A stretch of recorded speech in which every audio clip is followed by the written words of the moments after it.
Barry and I use metaphors to test to see if you think your home or your business could use a revenue shot in the backside. Today, because of our new website, I can be a little bit more direct. Income Store has 2 doors. If you have more time than money, you're going to live under door number 1. You're going to see over 400 digital assets, 5 to 20 minutes apiece, that'll teach you how to manage numbers and lead people, or show you 6 growth tips you've never heard of. All of this so you can start growing your home or your business revenue literally immediately. If you have more money than time, door number 2 is going to be for you. You can view some of our managed services, look for more done-for-you packages. 34% of Americans in 2018 visited one of our managed services. Forbes 3 years in a row quoted, "Income Store is an expert at generating home or business revenue." If you'd love to explore how to check out adding revenue to your home or business, just go to incomestore.com. That's incomestore.com. What's happening? What does it mean? Why is it important?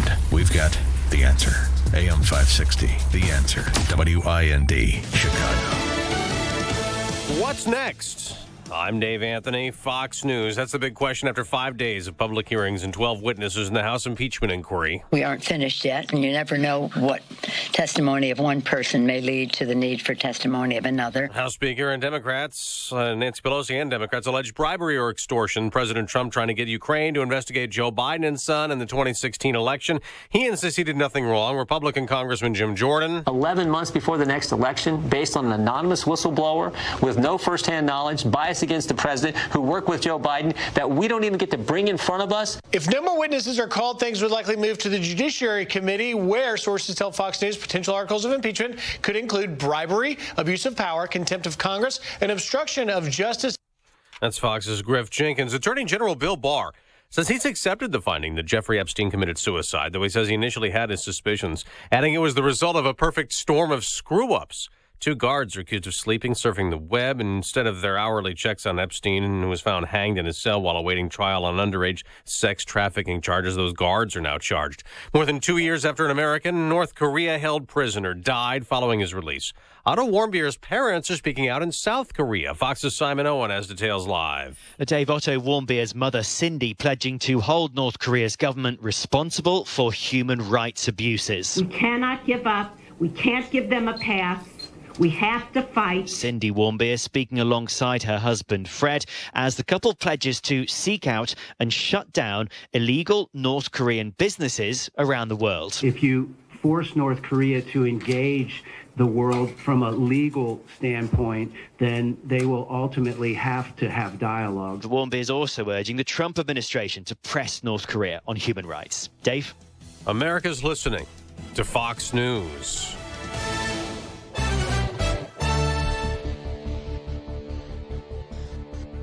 In Chicago, we have 32 degrees. Skies are mostly cloudy at the moment. 5:02 on AM 560, and good morning, everyone. I'm Mike Scott. An investigation is underway this morning after a woman was found dead in a burning car on Chicago's north side. Police tell us this morning the woman's body was discovered in the back seat of a parked vehicle in the 1400 block of West Farragut Avenue. Officers were responding to a call of a car fire at that time. A man is dead after being struck by a vehicle on Chicago's north side. Police say that victim was hit last night, crossing Lakeshore Drive near Wilson. As of this moment, no citations have been issued. A 13-year-old boy is dead after he was hit by a vehicle in the South Chicago neighborhood. Police say a man was driving last night when he struck that teen in a crosswalk in the 8300 block of South Exchange. The child was rushed to Comer Children's Hospital, later pronounced dead. The driver stayed at the scene. Authorities are investigating. 5:03 on AM 560 this morning. The family of a woman killed in last year's shooting at Mercy Hospital says they're suing that medical facility. Wrongful death lawsuit filed yesterday by the family of Dana Less accuses the hospital and its security contractor of negligence. Less was one of 3 shot and killed by the accused gunman Juan Lopez at the hospital in November of 2018. The Cook County Board is signing off on a 2020 budget that does not include any of the tax or fee increases that had been planned. Commissioners approving Board President Tony Preckwinkle's $6.2 billion spending plan yesterday. The budget cuts hundreds of vacant positions at the county's health system while investing money, she says, in reforming Cook County's criminal justice system. Authorities say 5 officers were hurt after 2 Chicago police vehicles collided at an intersection while responding to a call. Chicago Fire Department spokesman Larry Langford says 2 officers were hospitalized in serious condition. 3 others had their condition stabilized before being sent to the hospital. The officers were responding to a call of shots fired when the crash occurred. Starved rock killer Chester Weger is being set free. The Illinois Prison Review Board voting yesterday to grant the 80-year-old parole after serving almost 6 decades in prison. Weger confessed to the brutal killings of 3 Riverside women at Starved Rock State Park in LaSalle County, where he worked in 1960. He later proclaimed his innocence, claiming the confession was coerced, but subsequent evidence, including twine from the Starved Rock State Park kitchen that bound the women, confirmed the conviction. Former Chicago police officer is taking legal action to get his job back. Chicago Police Board voting last month to fire Robert Rialmo for his role in the deadly 2015 shooting of Betty Jones on the West Side. Rialmo also shot and killed Quintonio Legrier, who had charged Rialmo with an aluminum baseball bat. Lawsuit filed this week is asking a Cook County judge to reverse the board's decision and reinstate Rialmo with back pay. Meantime, a nationwide search is underway to find Chicago's next police superintendent. The police board is looking for someone to succeed outgoing police superintendent Eddie Johnson. The board is accepting applications as of this morning, and candidates have until January 13th to fill out an application. A group of current and former workers at Chicago area McDonald's are suing the chain, saying the restaurants did not protect them from violent incidents.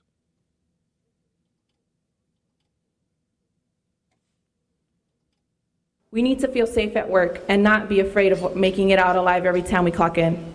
We're being traumatized at work every day, and the company must address this issue. The suit filed yesterday in Cook County accuses Chicago-based McDonald's of negligence for making decisions that compromise worker safety, including, they say, newer store redesigns that have reduced barriers between employees and customers. The White Sox make a splash this offseason with the addition of Yaz Grandal. The club signing the free agent catcher to a franchise record 4-year, $73 million deal. The 2-time All-Star hit 28 home runs last season with the Brewers. The Illinois men's basketball program landing the top recruit in state. Morgan Park's Adam Miller announcing he'll play for the Illini next season. 6'3" guard is the number 2 player in the state and 32nd ranked player nationally. Lightning score 3 in the third period and a 4-2 win over the Blackhawks in Chicago. College hoops, UIC beat Robert Morris. Notre Dame edged Toledo, but it took overtime, 64-62. Bulls take on the Heat tonight. Tomorrow, it is a huge one for the Fighting Illini. They visit Iowa tomorrow. The Illini have won 4 in a row, and they're bowl eligible. The news, a service of Discover. Get your free credit scorecard today, even if you're not a Discover customer. It includes your FICO credit score, and checking your scorecard won't hurt your credit. Learn more at discover.com/credit scorecard. Limitations apply. 5:07 and a check of traffic and weather on the way next on AM 560. Dennis Prager explains why the left despises our president. These people see themselves as morally superior. It's a class issue, much more than a policy issue. And we will exercise our moral superiority by having him removed from office. It is about them, not about Trump. The Dennis Prager Show, weekdays at 11, right before Sean Hannity at 2 on AM 560. The Answer. Guys, waking up over and over to pee is not okay. But now you can reduce those nighttime bathroom trips with the ingredients in Super Beta Prostate P3 Advanced. We're talking about less urges to pee at night, less bathroom trips during the day, and better bladder emptying. It's like taking 3 prostate supplements in one. You can try a full 30-day bottle of P3 Advanced, free. Just pay shipping and handling. No strings attached, no obligations, and no commitments to buy. This is a 30-day supply, absolutely free. Call 1-800-394-5859. Super Beta Prostate is the best-selling brand in major retailers like Walmart. But for this no-strings-attached free bottle, you must call now. Call 1-800-394-5859. Don't miss out on this unprecedented free offer. Call 1-800-394-5859. 1-800-394-5859. This is Michael Medved for Town Hall. On one point regarding our country's current condition, Republicans and Democrats seem to agree. 3/4 in both parties say religion is losing influence in American life. According to a new study for Pew Research Center, half of Democrats say they're okay with the trend. 22% say religion's decline makes no difference, while 25% insist that it's a positive development. But if organized faith continues to lose influence, what force should take its place? Climatism, a new faith derided by Yosef Jaffe in Commentary Magazine, promises earthly annihilation instead of heavenly salvation. For 100 years, Marxist true believers created heavens on earth that became living hells for hundreds of millions, and unbridled secular materialism has recently spurred surging rates of deaths of despair. The spectacular failure of potential substitutes for organized faith have only served to emphasize its irreplaceability. Publicpolicy.pepperdine.edu. Indeed, used by over 3 million businesses for hiring, where business owners and HR professionals can post job openings with screener questions, then sort, review, and communicate with candidates from an online dashboard. Learn more at Indeed.com/hire. It's 5:10 on AM 560, and that means it is time for a dry basement and a healthy home, and time to call Permaseal, 800-421-SEAL. Let's check the roads in the AM 560 Traffic Center this morning with Jim Talamonte. On this Friday morning, northbound I-55, traffic is stop and go from 126 to Weber. There's road construction, 2 left lanes. Kennedy outbound ramps to and from southbound Cumberland are closed, should be opening shortly. And the inbound Kennedy ramp to the outbound Eisenhower is closed. That too is scheduled to reopen. The outbound Raw next to 18th is blocked as well. Kenosha, there's an off-ramp closure of 94 northbound or westbound of Highway E. The exit ramp there is closed till 5:30. You'll have lots of congestion downtown tomorrow for the Magnificent Mile Lights Festival Parade along Michigan Avenue. That's traffic. I'm Chip Talamonte on AM 560 The Answer. Chicago's Morning Answer starts next. Your official Chicagoland weather forecast from the 1 Hour Heating and Air Conditioning Weather Center and our meteorologist, Steve Williams. Clouds this morning, sun later on today, high 39. Clear to partly cloudy tonight, low 26.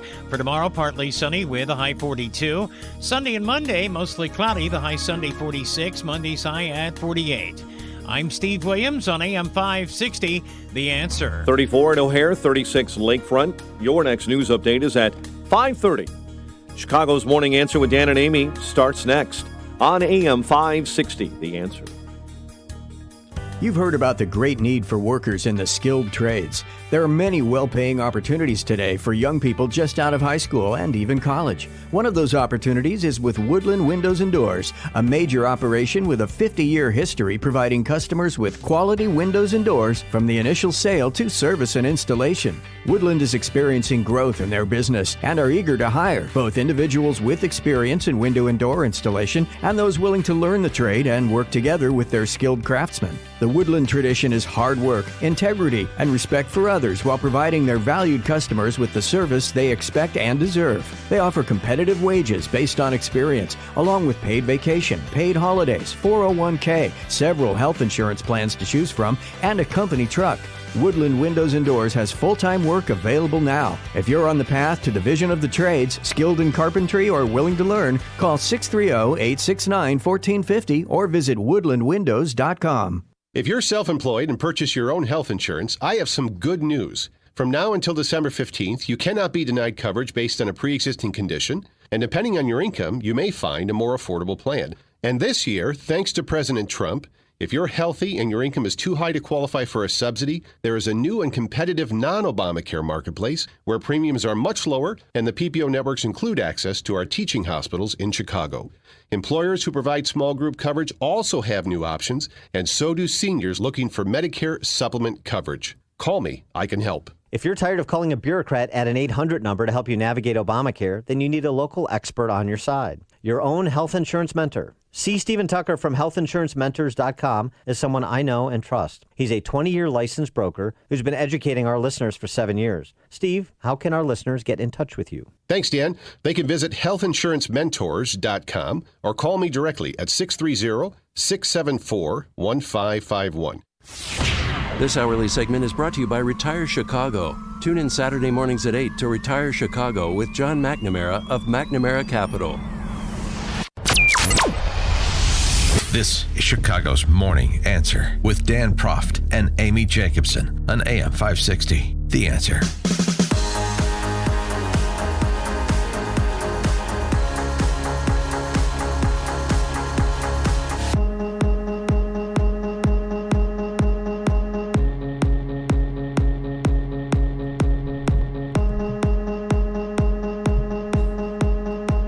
Good morning, Dan and Amy. So yesterday, Fiona Hill and David Holmes closed this week's impeachment theater. Oh, no. Blockbuster testimony, Dan. It's time for the impeachment theater. It's time for the impeachment theater. Impeachment theater. Impeachment theater with Shifty Shift. So before we even get into Fiona Hill's testimony, that's the actual relevant party. David Holmes is really even more ancillary than Hill is, and that's saying something. You just ready to call the vote? I know Republicans are desirous of calling their own witnesses. You want to just skip ahead and call the question? 312-642-5600, turnkey.pro answer line, 64636DA, turnkey.pro text line, because we know where this is going. This has been a fait accompli since the president took the oath of office. So why delay it any further? Yeah, good. And this morning, CNN, it's over, Dan. It's over. So here we are. 2 historic weeks, 12 public witnesses, a mountain of evidence, hours of testimony, all telling the same story. The president was using foreign policy for his own personal purposes, a domestic political errand. That is what happened, according to witnesses, their testimony, and the evidence. So what now? What now for the Democrats is moving forward without fighting in court for documents and testimony from a number of high-ranking administration officials who have refused to testify. Sources tell CNN the Democrats are preparing a report of their findings that will serve as a basis for articles of impeachment. They will likely focus on abuse of power, obstruction of justice, obstruction of Congress, and bribery. And they're going to have a vote by December 25th. So it's over. Nothing more to see here. Why even bother having more witnesses come forward next week? Well, not next week because they're going to be on break, right? They're done. I mean, the Democrats have presented their case in chief. So let's go ahead and fire up the executioner. Why are they waiting to the 25th to take the vote? It'll happen by the 25th. By the 25th. Fiona Hill did say a couple of things that are worth addressing. And one of the overriding takeaways from her testimony, right from her opening statement, was this, Fiona Hill shoots down Republican conspiracy theory about Ukraine interfering in the 2016 election, confirms that Russia meddled in the 2016 election. And so, she is the paragon of truth on the matter. She is the arbiter of these things, and she is separating fact from GOP fiction. And just remember, she chose to be an American. That's what she said. So she wants to represent this country well. And she doesn't want Russian interference to happen again. And she just wanted everyone to know that Ukraine had nothing to do with it. It was Russia in 2016. Yeah, here's the thing. As is the case with so many of these witnesses, the two things you're saying are not mutually exclusive. And this is something that many people point out. Ari Fleischer tweeting, former George W. Bush spokesman, right, press secretary. Russia indeed interfered in the 2016 election. It's a fact. So too did several former Ukrainian government officials who favored Hillary and opposed Trump. Yeah. These are facts. One does not exclude the other. They are both true. In addition to that, you had Devin Nunes remind Miss Hill, or is it Lieutenant Colonel Hill? No, it's Dr. Hill, Dan. Remind Miss Hill that it was House Republicans when Devin Nunes was the chairman of the House Intelligence Committee. It was the Republicans on that committee that fashioned a report detailing Russian meddling in the 2016 election. That in March 2018, Intelligence Committee Republicans published the results of a year-long investigation into Russian meddling. The 240-page report analyzed 2016 Russian meddling campaign, the U.S. government reaction to it, Russian campaigns in other countries, and provided specific recommendations to improve American election security. I'm going to ask my staff to hand these reports to our two witnesses today, just so they can have a recollection of their memory.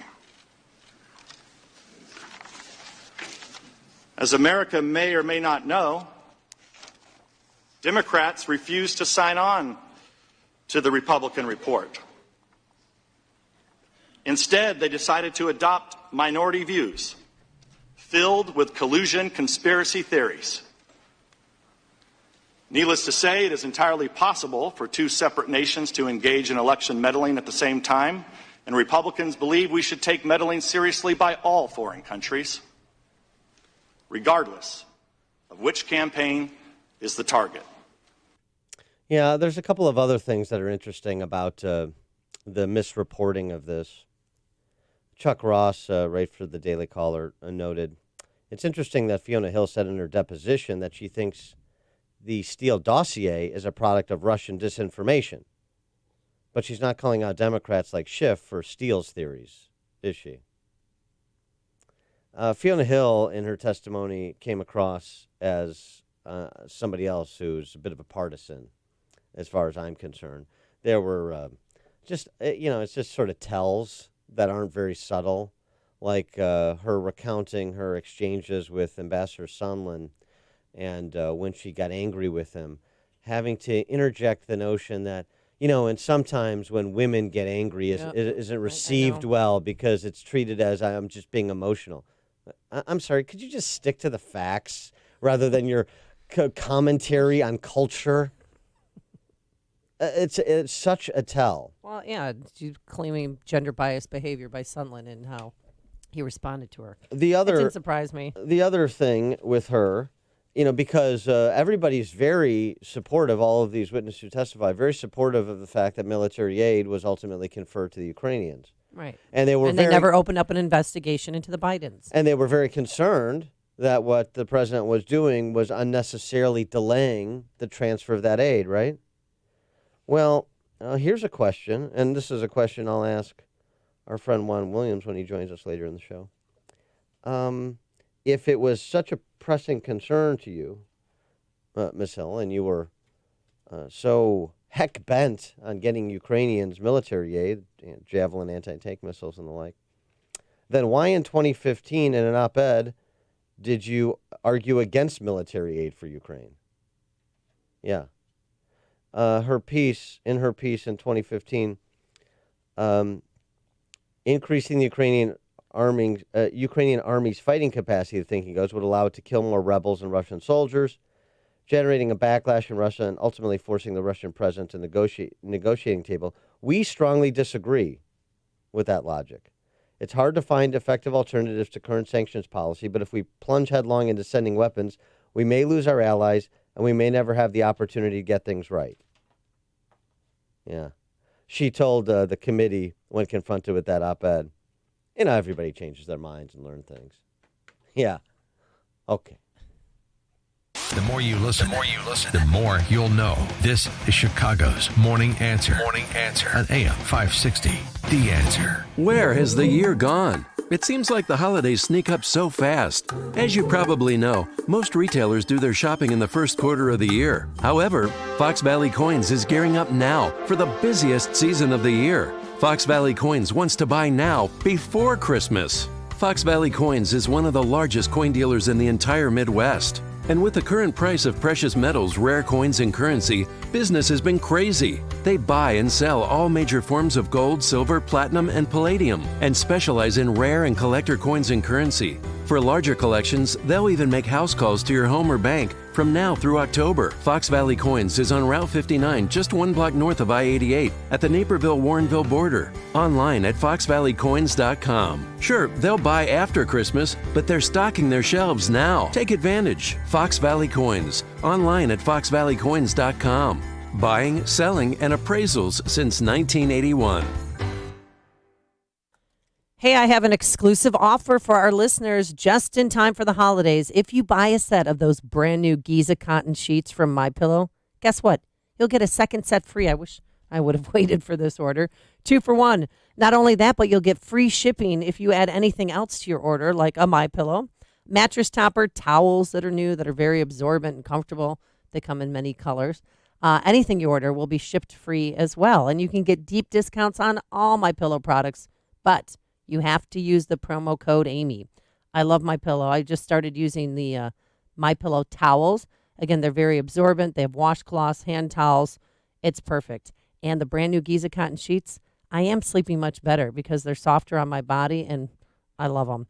All products have a 60-day money-back guarantee and a 10-year warranty, so go to MyPillow.com. Click on the radio listener special box and get 2 sets of Giza cotton sheets for the price of 1, plus free shipping on your entire order. That's MyPillow.com. Click the radio specials box and enter promo code Amy, or call 800-489-0201 and tell them Amy sent you. Veteran-owned and family-run Hogan Tech Inc. is an industry leader in the cell tower industry. And right now, Hogan Tech has openings in Northern Illinois and Wisconsin for cell tower technicians, including foremen, top hands, and journeymen. Qualified candidates could earn 6 figures plus 5-figure year-end bonus. And a benefits package that includes 401k, health insurance options, and a Monday through Friday work week with overtime and generous per diems. Hogan Tech believes in a work-life balance and that employees should be home with family on the weekends. If you, a family member, or friend qualify, Hogan Tech would like to talk to you about joining their quality group of employees. There are multiple positions available and plenty of work through 2020 and beyond. Visit HoganTech.com for information or to apply. That's HoganTech.com. Veterans looking for a career encouraged to apply. HoganTech.com. HoganTech.com. Focused on employees, safety, training, quality, and satisfied customers for nearly a quarter of a century. AM 560, The Answer. Dan and Amy, so we asked, now that the Democrats are done presenting their case in chief, their witnesses have been called and have testified, let's just get to the vote, don't you think? Mike in Plano, you're on Chicago's Morning Answer. Hey guys, I don't know if you saw yesterday when Raja Krishnamurthy was speaking, and he actually mentioned Alex Jones, InfoWars, and Roger Stone, because I guess they relentlessly attacked Fiona Hill. They called her a Soros-backed leftist globalist or whatever. Yeah. And then there was another congresswoman, I forgot her name, but she said something needs to be done about all these relentless attacks on public officials. No, there doesn't. It's free speech. I can attack a government worker all I want. I mean, and if they don't like it, boo-hoo, then get out of the government. All right, thanks for the and call, Raja, Mike. I don't know if you saw it earlier in the week when Vindman was testifying, you know, how he came here from the Soviet Union and all that, and Raja was crying. He's like, I know what you're talking about. My family came here from a foreign land. It was weird. It was a nice moment together. Yeah, they bonded. Brian in Oak Forest. Hey, good morning, Dan. Good morning, Amy. Happy Friday. Thank you. The left keeps talking about mounting evidence, mountains of evidence, whether it's media or politicians. My question is to them: where is it? What are they watching? It's just The evidence. The evidence being presented. Well, what's the evidence? The evidence. You just keep saying evidence. I see, they look like people testimony look like they want to cry up there. You know, it's like, come on, guys, what are you watching? Have a good day. Thanks it's for the days call, of our impeachment instead of days of our lives. Yeah. That SNL skit was pretty good last Saturday. Didn't what's the long running soap that just got renewed for like its 55th year? Was it Days of Our Lives? No, I think it's Days of Our Lives. Yeah. General General Hospitals. No, General Hospital's still on.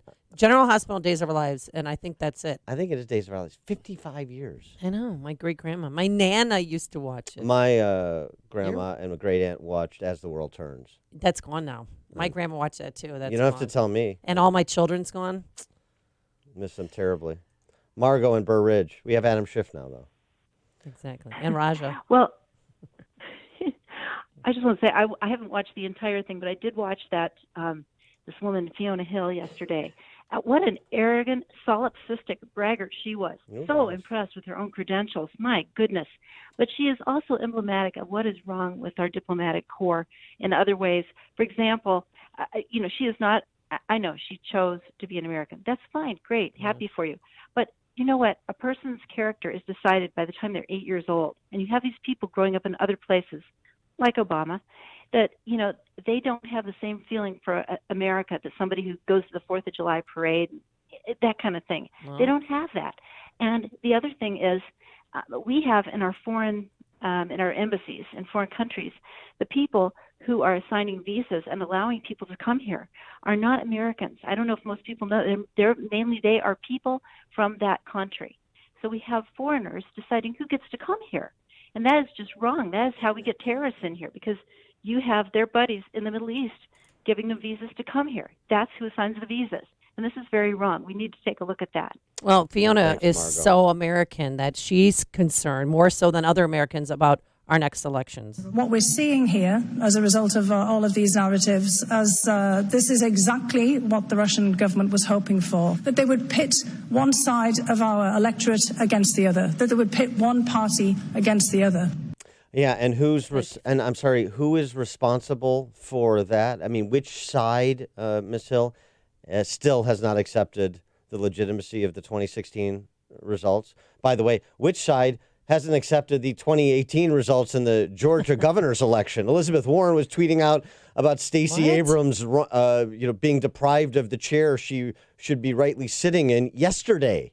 Oh my gosh. So who is saying that our elections are illegitimate because of when the results don't turn out the way that they want? You think our republic is being undermined by a few $100,000 in Facebook ads from Russian bots and operatives? Or something else is bigger at play here? Coming up on Chicago's Morning Answer. The fair tax, the Orwellian named fair tax, we'll have a little discussion about it. That's a year away, too. I debated the topic at Union League Club this week. Maybe we should start focusing in a little bit on this if you're in Illinois, graduating the state's income tax at 538. And later, you've got to hear this. Chris Cuomo tries and fails in an attempt to debunk Trump impeachment defense by calling his mom on air. We'll play it for you. It's great. But first, let's get into the newsroom. Here is Mike Scott. Days of Our Lives, folks, was just renewed. Days of Our Lives, 56 years. Yeah. My crack research team got that to me really quick. I skipped a year. I thought it's all right. General Hospital's 55. It's still on, but it's not. It's doubtful for 2020. We'll see. Really? Our correspondent, Mike. That's the dirt. That's the skinny on our daytime soaps. Wow, look at you go, Mike. 33 degrees outside. We have mostly cloudy skies at the moment. House has wrapped up its public hearings on the impeachment inquiry of President Trump, at least for now. No further hearings are scheduled, but House Republicans are demanding their own list of witnesses. A former official with the National Security Council says she was surprised and concerned when she found out that the U.S. ambassador to the EU was overseeing Ukraine policy. We'd had no directive. We hadn't been told this. Ambassador Bolton had never indicated in any way that he thought that Ambassador Sondland was playing a leading role in Ukraine. That's Fiona Hill, who said there had been no directive about Gordon Sondland's overview.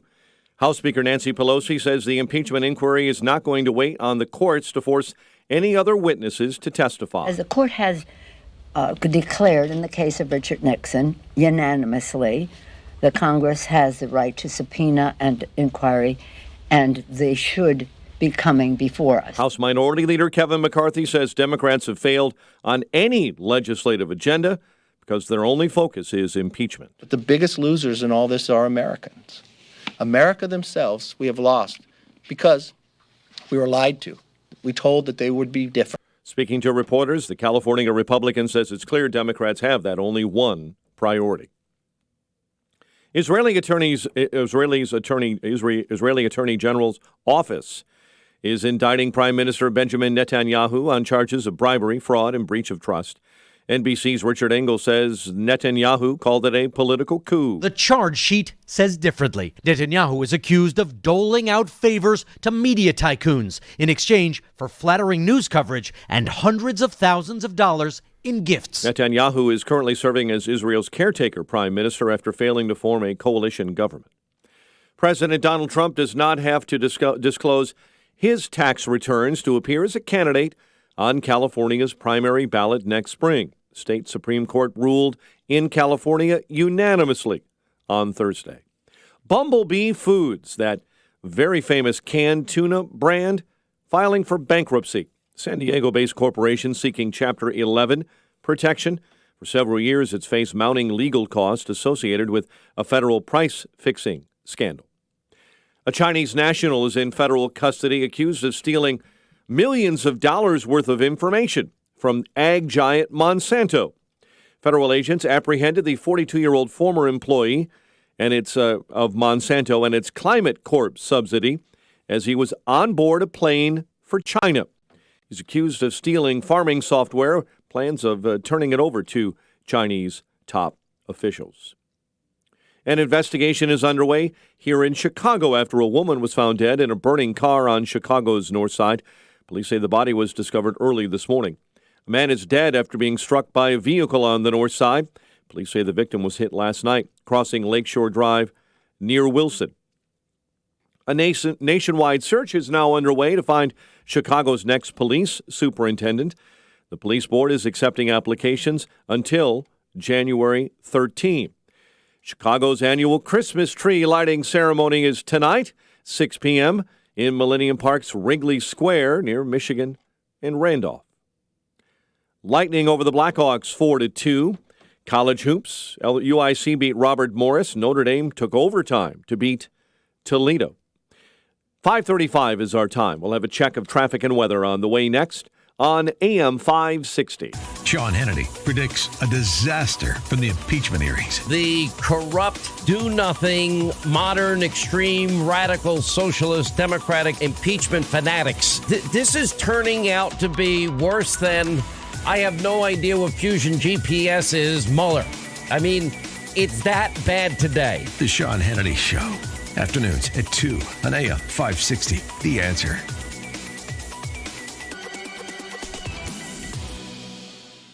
Come on, Al, read our latest fan mail. Dear Al and Marty, you are the most spectacular car dealers of all time, especially Al. Give me that. It's signed. Al totally didn't write this. See, it's completely unbiased. Lease a 2019 Lincoln MKC for just $383 a month and 0 down. Visit Chicagoland's greatest dealers, only at Highland Park Lincoln Superstore. We're Al and Marty. Deal with us. Plus tax, license, title, and $179.81 dock fee. 7,500 miles per year, 36 months, no security deposit. Offer ends 12/2/19. If you're age 59 and a half or older with a 401k plan and still working, stop what you're doing and call Wealth Management Group today at 833-WMG-PLAN. At 59 and a half, you're entitled to new opportunities in the investment world that can help save you thousands in 401k fees and potentially reduce your risk of a market correction. You've worked and saved, and now is the time to manage your retirement savings. Call Craig Bolanos of Wealth Management Group today at 833-WMG-PLAN. Securities and financial planning offered through LPL Financial, a registered investment advisor. Member FINRA SIPC. Signature Bank is Chicago's fastest growing independently owned business bank. It's a bank where relationships still matter. Signature Bank knows your name and your story. I'm Dan Proft, and I know this because Signature Bank is my business bank. I'm Mick O'Rourke, President and CEO of Signature Bank, Chicago's business bank. I'd like to thank our customers for selecting Signature as their trusted banking partner to help build their businesses. We started Signature in 2006, and we've had the opportunity to meet so many hardworking Chicagoans. From third-generation family-owned businesses on the west side of Chicago to tech innovators at 1871. Signature Bank is proud to work across many different industries in the city and beyond. As the fastest growing, independently owned business bank in Chicago, Signature is always welcoming new customers. I'd love to meet you and learn about your business. Signature Bank is looking for their next success story. To learn more about turning your business vision into reality, visit signaturebank.bank. Signature Bank, helping local businesses succeed. Member FDIC, Equal Housing Lender. 5:38. Check of the roads now in the AM 560 Traffic Center with Jim Talamonte. Inbound Bishop Ford Freeway traffic is slow right now from 115th to Merge. It's 19 minutes from 8094 to the Ryan. I-57 still looks okay inbound, outbound. The exit to eastbound 167th is closed until 6 this morning. The Edens is fine, the Kennedy as well. No delays to report yet on the Eisenhower. Down Stevenson, traffic's a little heavy around Cicero. Northbound I-55 roadwork has cleared at Weber Road. Traffic's moving well again in that area. Ryan is okay for now. Tri-State southbound traffic stop and go from Everett, half day 22. It's due to road work, the 2 left lanes. That's traffic. I'm Jim Talamonte on AM 560 The Answer. Chicago's Morning Answer continues next. Your official Chicagoland weather forecast from the 1 Hour Heating and Air Conditioning Weather Center. A colder day ahead. We'll have clouds this morning, a little sunshine by the afternoon. Let's hope. High of 39, clear to partly cloudy overnight, but a chilly low of 26. 33 at O'Hare, 31 in Aurora. Next news at 6. Chicago's Morning Answer with Dan and Amy continues next on AM 560, The Answer. This hourly segment is brought to you by On Target Radio. From firearms and Second Amendment rights to personal freedoms and government intrusions. Listen here Sunday nights at 9. Let freedom ring this afternoon at 2 with Sean Hannity on AM 560. The Answer. Top of the morning, Dan and Amy. Is this enough to pique your interest in the Chicago Public Schools? I know the general you, not our listeners, because if you're a listener to this show, you're otherwise paying attention and concerned about these things, but thinking about your social circles, your circles of influence, social and professional circles. I know the sexual assault of children in CPS, difficult to get anybody's attention and power in this city or state. That doesn't really rise to a issue which we should spend a lot of time, apparently. No, I don't hear a lot of people talking about it, and I do, as critical as I am of the Chicago Press Corps, Political Press Corps, and D.C. Press Corps, Chicago Tribune's done great investigative reporting on that. And so we couldn't generate a lot of interest on that. Nobody in city government's talking about it. Nobody in state government's talking about it. You don't have any trial lawyers taking up the case of families who have had a student sexually assaulted in a CPS school. It's all very curious. Maybe, what about this? Again, hat tip to the Chicago Tribune. The quiet rooms. Have you heard about the quiet rooms in the Chicago public school system? I've heard about de-escalation rooms, the buddy bench. Yeah. Well, I understand, since we are living in a Vonnegut novel, they have very therapeutic sounding names. The reflection room. Oh. I like buddy bench, where you can sit down and find a buddy. The cool down room, the calming room, the quiet room. Sounds like a spa, doesn't it? No. Well, bad. It's not. Shut inside them in public schools across the state, so it's not just Chicago. No, I had to clean a closet out yesterday for the de-escalation room that they're going to pad up today. Not just Chicago, but specifically Chicago. But think about this globally. Maybe this will rope you in. It's not just CPS. It's across the state. In public schools across the state, children as young as 5, wail for their parents, scream in anger, beg to be let out. The students, most of them with disabilities, scratch the windows or tear at the padded walls you just referenced. They throw their bodies against locked doors. They wet their pants. Some children spend hours inside these rooms, missing class time. Through it all, adults stay outside the door writing down what happens.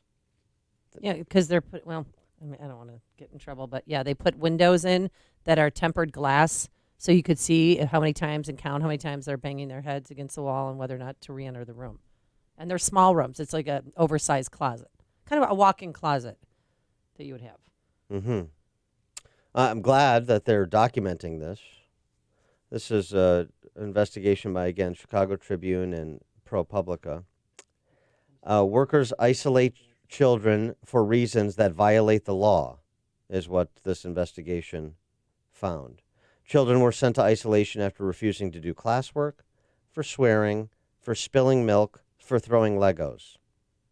School employees use isolated time out for convenience out of frustration or as punishment, sometimes referring to it as serving time. The resulting database that has been cobbled together by the Tribune and ProPublica documents more than 20,000 incidents in just the 2017-2018 school year. Of those 20,000 incidents, 12,000 included enough detail to determine what prompted the timeout, this recording of not just what's happening when they're in the reflection room, the quiet room, but also the basis for it. About a third of these incidents, so that's 4,000, school workers documented no safety reason for the seclusion.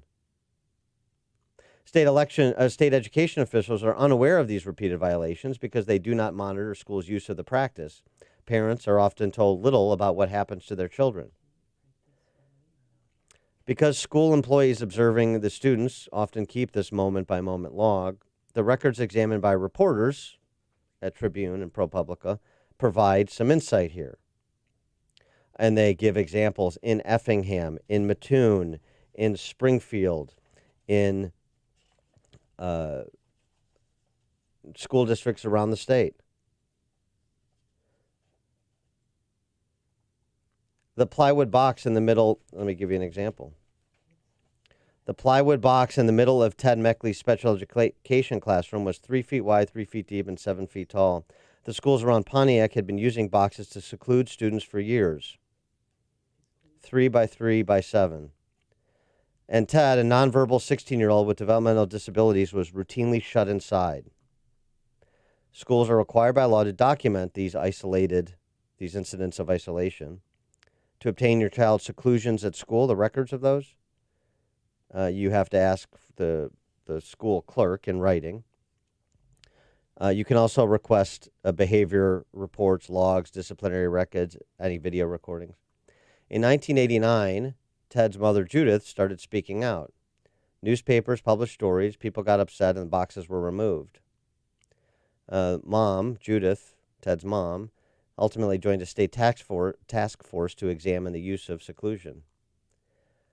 But after a brief ban, a few years later, a brief ban on the practice, the State Board of Education issued guidance, and then a few years later, rules that carried the weight of state law.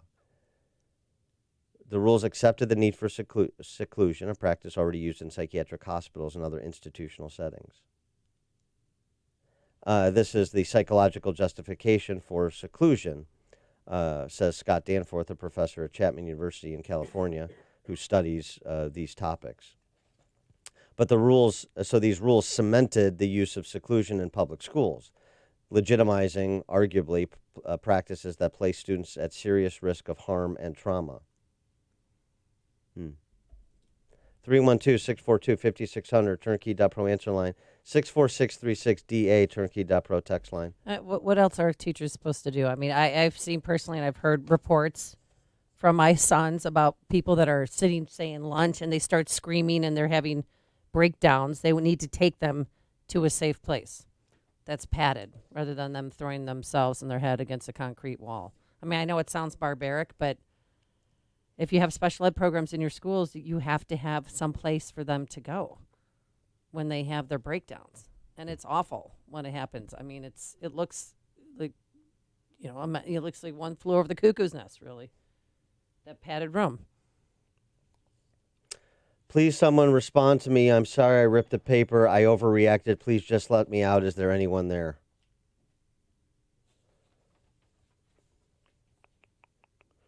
About 20 minutes after he was put into one of the school's quiet rooms, 9-year-old Jace Gill wet his pants. School aides had already taken away Jace's shoes and both of his shirts. Jace then stripped off his wet pants, wiped them in urine on the floor, and sat in the corner. Staff did not respond except to close the door for privacy. Jace also defecated and was smearing feces on the wall. No adults intervened. Dancing in feces, doing the twist, according to the staff report. I need more clothes, he called out. We know, an aide answered. Jace banged on the walls and tried to pry open the door. He sat against the wall crying for his mom. Let me out of here. I'm crying alone. Quote. The incident began that morning when Jace ripped up a math worksheet and went to the hallway trying to leave school. He was diagnosed with autism when he was 3, began having epileptic seizures at 5. Jace's mother heard about the quiet rooms, strong reservations about the concept, even before she took a school tour and stepped inside one. She recalls being told he would never be shut inside alone.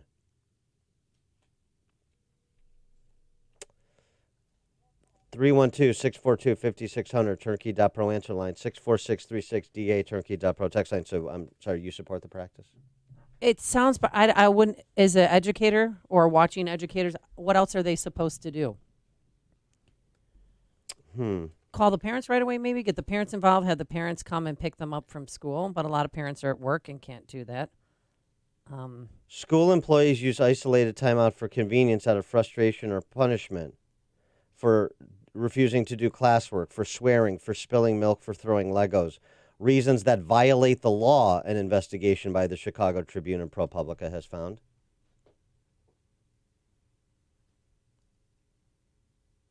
No problems? Here's something else to think about, because people are reading this story over the last couple of days, and of course,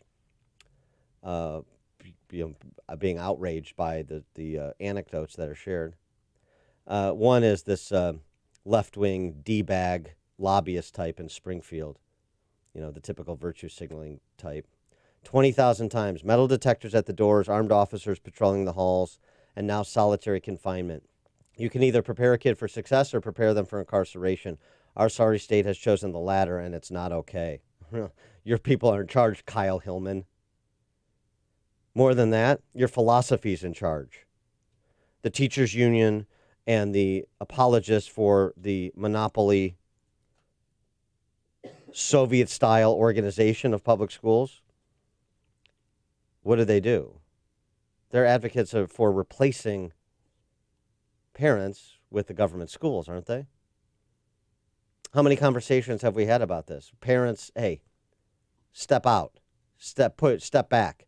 We'll tell you what you need to know. We're in charge.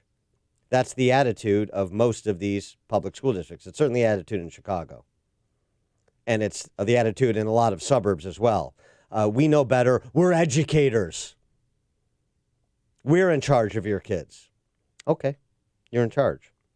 And now everybody's outraged when the schools inevitably resemble camps, both in terms of indoctrination as well as in terms of this sort of incarceration. Well, it does look like a jail. 312-642-5600 is our turnkey.pro answer line, 64636. Type in DA, then a quick comment. Mm-hmm. Shelley in Downers Grove. Hi, good morning. I'm a teacher. This is my last year, actually. And I have never put a kid in a room like this. We don't have one in our school. Mm-hmm. I've honestly never heard of this. But I'm going to Well, do you have a special ed? Do you have a special ed program at your school? It's not just special ed. Well, it doesn't sound like this was just used for special ed. It wasn't. It wasn't, but right. If you throw a Lego, spilled that can, milk, depending on the age of the child. But we do have a serious problem in our schools with violent students. Yes. The school's not doing anything about it either. I mean, there's this restorative justice going around where, we had in our school kids, very disruptive, disrespectful kids coming in and out of the classroom all the time, just getting a talking to about, disrespecting teachers, other kids. In kindergarten, I've had easels thrown at me. I've had chairs thrown at me. I've had my head bashed by a kid's head. So we have to do something different with the schools. If kids are deemed to be violent, disruptive, behavior disordered, they don't belong in a regular classroom. Yeah, that's right. And well, that's should they where call the are. police? I mean, should the police be called if I somebody would. bashes your head against the wall? I would. But do you have a right as a teacher to call the police? I don't know. That's a really good question. I didn't call the police. I filled out an accident report, and the kid was back at school the next day. And that's been a few years. So this isn't a new problem. That's probably 25 years ago that happened. Our hands are tied in the schools with discipline. SB 100 says you can't suspend certain kids for certain things. I mean, teachers, and this is horrible. I don't agree with this room, but we have almost no power in the classroom anymore in decision making about the behavior, the curriculum, anything. I mean, it's terrible. Thanks for the call. Thanks for the call, Shelley. I appreciate that. Yeah, there's no question that violence in the classroom is a problem. I know from teacher friends of mine as well. And as I often remind them, not them specifically, but in the context of our conversation, because context is important in these things. You're right. Teachers' hands are tied, right. And I'm sorry, who tied them? Who tied them? The politicians who the teachers' unions support? You're not getting backing from your principal, your superintendent. Huh. Why is that? Because of the ideological orthodoxy of the public schools, generally speaking? So you don't like some of the outcomes of the system that you not only helped construct, but you continue to support in its current form. Illinois law, isolated timeouts must end no more than 30 minutes after a student's unsafe behavior stops, and there's the rub, defining when the unsafe behavior stopped, right? So this is how they can extend beyond the 30-minute, sort of the reasonable man standard for a 30-minute timeout. But it's more than that that's going on. It's being used attempting to be used as a deterrent. Some schools use seclusion, again, this is from the Tribune report, or the threat of it as punishment. At the Braun Educational Center in South Suburban Oak Forest, a classroom door features a sign saying, if you walk to the door or open it, you will earn a visit to the isolation and reflection space. Oh, no, reflection space. The school's director said that sign is not a threat, but a visual reminder that leaving is a violation of school rules. Yeah. No, a reminder that leaving is a violation of school rules is to put a sign up that says leaving is a violation of school rules, not you're going to solitary, essentially. Yeah, that's what I meant to say. Well, it is solitary confinement. Mary Kay in Western Springs. Hi, you guys.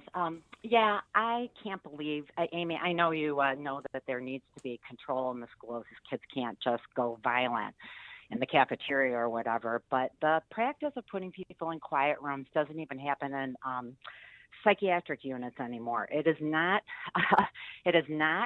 the current practice in a psychiatric unit. It is barbaric. It's child abuse, I believe, to put a kid in a room like that. And you're saying they do it for students who act out in the classroom, Amy?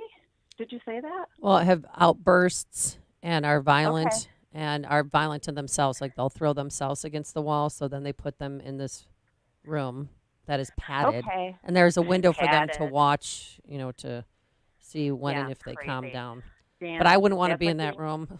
I'm claustrophobic. Oh my God, you guys, that's insanity. I'm sorry. It's like being in jail, like you said, Dan. What are we doing to these children? I can't see it happening in a school, let alone it doesn't happen in a psych unit. I mean, God, it did in the old days, but that's a barbaric practice, no longer practice. Where does this happen? In the CPS schools, Amy? All over the state. All over the state. He just. Oh yeah, you were talking about kids down in Mattoon and places like that. Everywhere. Everywhere. I just gave you the example of the sign posted at a school in Oak Forest. Yeah. Oh, okay. So we're not going to screw these kids up even more. They don't have, I'm sorry, these kids, it's like they don't have a fighting chance. They have everything. If you're going to treat people like this, they're going to grow up and it's going to be not a good thing. I'm shaking. I'm so incensed. This is awful. This is the word. But where's the article, Dan, in the It's Tribune? the I Chicago didn't read it. Tribune. I'll tweet it out at Dan Proft as well. Thanks for the call, Mary one Kay. kid, Xavion Johnson, 15, who's Charleston High School. Running back, middle linebacker. He said the quiet room irritates people. You're isolated from everybody else. You can't talk to anybody else. It made everyone mad that it was there. And at least 1,300 cases that the Tribune and ProPublica looked at, students spent more than an hour in isolated timeout. One incident lasted 10 hours, with a student kept inside from breakfast into the evening. Ugh. One clinical child psychologist they talked to for the piece said repeated seclusion actually fuels a harmful cycle. Children who are frustrated, falling behind academically, taken out of the classroom, which makes them even more frustrated and puts them even further behind. You end up with an alienated, disenfranchised kid who's being overpunished and lacks faith in adults. Perhaps that lack of faith is not misplaced with the way that we organize K through 12 education. Coming up on Chicago's Morning Answer. We got a full board of calls. We'll stick on this topic. There's more to discuss. So if you want to hold over to 606, we'll pick it up there. And we'll talk about the Tribune's other investigation, new sex abuse and misconduct allegations involving CPS students and teachers. How can we prevent this from happening again? But now let's go into the newsroom. Here is Mike Scott. A 5th Illinois resident has died after a vaping-related lung injury. Chicago Police Board begins the search for the next police superintendent. The Starved Rock killer has been granted parole. Family of Mercy Hospital's shooting victim files a wrongful death lawsuit, and the state looks to end license suspensions over unpaid parking tickets. WIND Chicago News Time is 6 o'clock. The public hearings are over in the impeachment inquiry. Will there be more after Thanksgiving? I'm Dave Anthony, Fox News. Minority are in the dark about what this committee will be doing when we return. And so is America. Republican Devin Nunes at the close of the last House hearing. He calls it all a charade and a farce. President Trump's been calling it a hoax and fraud, insisting he did nothing wrong in the Ukraine controversy. Democrats claim his conduct, asking for an investigation into 2016 and Joe Biden and son, amounts to bribery and extortion. Fox's Rachel Sutherland live in Washington. Dave, House Speaker Nancy Pelosi isn't ruling out more witnesses, but Democrats appear ready to move forward with drafting articles of impeachment based on existing evidence and testimony. Pelosi told reporters yesterday, The president has used his office for his own personal gain. It's expected the House Judiciary Committee will take up the inquiry, drafting articles of impeachment based on a report from the House Intelligence Committee. The full House could vote on articles by Christmas, setting up a potential Senate trial by January. Dave? Rachel, there is a report in the Washington Post coming out of the Inspector General's investigation into the FBI and the origins of the investigation into the Trump campaign in 2016, which led to the special counsel's Russia probe. We will all see his final report, which is coming on December 9th. But here's what the Post uncovered. They write, the Justice Department Inspector General has found evidence that an FBI employee may have altered a document connected to the court-approved surveillance of a former Trump campaign advisor, but has concluded that the conduct did not affect the overall validity of the surveillance application. That's Fox's Griff Jenkins. In Iraq, 3 more protesters are dead in clashes on the streets when security forces and more than 300 have been killed in demonstrations that started last month. And sentencing is today for a former CIA officer who pleaded guilty to espionage, taking money from China, handing over intelligence info. Jerry Chung Shing Lee could get more than 20 years in prison. America's listening to Fox News. Clouds and 33 degrees. It is 6:02 on AM 560. The Answer. Good morning. I'm Mike Scott. There is an investigation underway this morning after a woman was found dead in a burning car on Chicago's north side. Body discovered early this morning in the back seat of a parked vehicle in the 1400 block of West Farragut Avenue. A man is dead after being struck by a vehicle on the north side. It happened last night while the man was crossing Lakeshore Drive near Wilson. There have been no citations yet in that case. Investigators have discovered a deceased woman inside an abandoned elementary school. They did so Thursday evening in Gary, Indiana, where police responded to the former Horace Norton School around 6 p.m. and discovered an adult female dead inside that abandoned school, which was closed in 2006.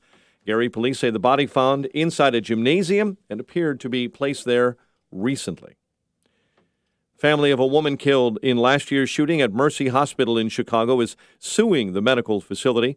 Wrongful death lawsuit was filed yesterday by the family of Dana Less, accusing the hospital and its security contractor of negligence. The Starved Rock killer Chester Weger is being set free. Illinois Prisoner Review Board voting yesterday to grant the 80-year-old parole after serving nearly 6 decades in prison. Uyghur confessed to the brutal killings of 3 Riverside women at Starved Rock State Park in LaSalle County, where he worked in 1960. Chicago sports. Lightning, 3 third-period goals and a 4-2 win over the Blackhawks in Chicago. It's a big weekend for state semifinal boys football this weekend. Lots of local teams involved. In the 8A, in one semi, it's Brother Rice and Gurney Warren. On the other side, Marist and 12-0 Lincoln Way East. 7A in one semi, 12-0 Mount Carmel and 11-1 Willowbrook. On the other side, 12-0 Nazareth Academy and 12-0 Rolling Meadows will battle. 6A in one semifinal, it's Crystal Lake Prairie Ridge taking on Deerfield. And in 5A in one semifinal on Saturday, St. Rita will take on 12-0 Rockford Boylan at St. Rita Saturday afternoon. We remiss as well as we didn't tell you that state girls swimming is at New Trier this weekend. Watch for monster time drops on Saturday. Your top teams likely going in: Hinsdale Central, Neuqua Valley, Oswego East, Lyons Township, and Barrington. The News is a service of Indeed.com used by over 3 million businesses for hiring, where business owners and HR professionals can post job openings with screener questions, then sort, review, and communicate with candidates from an online dashboard. Learn more at Indeed.com/hire. 6:04 and a check of traffic and weather on the way next on AM 560. Mike Gallagher reacts to Bloomberg getting into the race. Do you recognize how much trouble the Democrat Party is in even advancing this idea? If they think a 77-year-old former mayor of New York named Bloomberg is going to be their answer, holy cow, the party is in a mess. The Mike Gallagher Show, weekdays at 9, right before Dennis Prager at 11 on AM 560. The Answer. If you know the value of good machines, then it's high time we got together.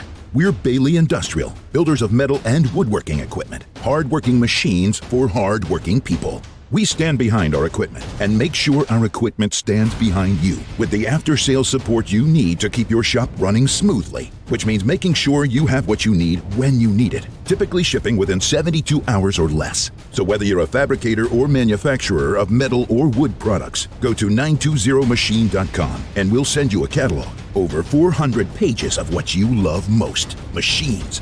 So whatever you're looking to build or manufacture, do it with Bailey Industrial, the company you can trust to give you the equipment and service you can rely on. Because if it's worth doing right, it's only right to do it with Bailey. Get the Machine Lover's Dream catalog free by calling 920-MACHINE or go to 920machine.com. Get your free catalog while they last at 920machine.com. On the heels of 2 of the most deadly and destructive wildfires the state of California has ever seen, homeowners, renters, and businesses should think about ways they can better prepare ahead of the next fire. Kelly Campbell for the American Property Casualty Insurance Association shares some insights into why it's so important to financially prepare for wildfires. It is never too early to prepare for a catastrophe like a wildfire, especially since wildfires pose a significant threat to almost every state in the nation. Insurance can be the critical backup plan that enables families and communities to rebuild in the event of a loss. The APCIA recommends that you talk to your insurer today, well in advance of any threat, so that the things that matter most to you and your family are properly protected. Along with having insurance in order, there are updates you can make now to further protect your home. Roy Wright with the Insurance Institute for Business and Home Safety. Consider landscaping changes to your property. Clear a 5-foot non-combustible zone immediately around the home. Choose building materials that are less likely to ignite, and maintain the yard so there's less opportunity for fire to ignite the home. For more information, go to apci.org. Staples Print and Marketing Services makes connecting with clients and loved ones easy. With hundreds of holiday templates you can customize. And right now, get 20% off select custom cards and invitations. Ends 12/28/19, limit 1. Visit staples.com/holiday cards or store for details. Staples. 6:07 AM 560 Traffic Center time, and Jim Talamonte. On Chicago's south side, there's a fire and reported hazmat situation at 81st and Wallace. Bishop Ford Freeway traffic's heavy with delays from Dalton Avenue to 130th, then from Stony Island to the Ryan. It's 30 minutes already, 80-94 to the merge. I-57, 17 minutes from I-80 to the Ryan. And the Ryan runs 20 minutes, 95th to downtown. Edens is okay. Kennedy, 23 minutes. O'Hare to downtown. Outbound 20. Got Eisenhower delays kicking at Manheim. 34 minutes, 390 to downtown. Outbound 39 with a crash before First Avenue in the left lane. Stevenson, 40 minutes, 355 to Lakeshore Drive. Tollways look good now. Northwest Indiana 2, that's traffic. I'm Jim Talamonte on AM 560, The Answer. Chicago's Morning Answer continues next. Your official Chicagoland weather forecast from the 1 Hour Heating and Air Conditioning Weather Center and our morning meteorologist, Steve Williams. Some clouds to start things off today, then sunshine, the high 39. Clear to partly cloudy tonight, low 26. For tomorrow, partly sunny with a high 42. Sunday and Monday, cloudy, the high Sunday 46, Monday's high 48. I'm Steve Williams on AM 560, The Answer. 32 at O'Hare, 33 along Chicago's lakefront. Your next news update, 6:30. Chicago's Morning Answer with Dan and Amy continues next on AM 560, The Answer. Check out the pre-Black Friday event this weekend at Shoot Point Blank. Take advantage of early doorbuster savings on firearms, ammo, and more. Plus, all Smith & Wesson firearms will be on sale during this event. Visit your Shoot Point Blank store for details. This is Chicago's Morning Answer with Dan Proft and Amy Jacobson on AM 560. The Answer.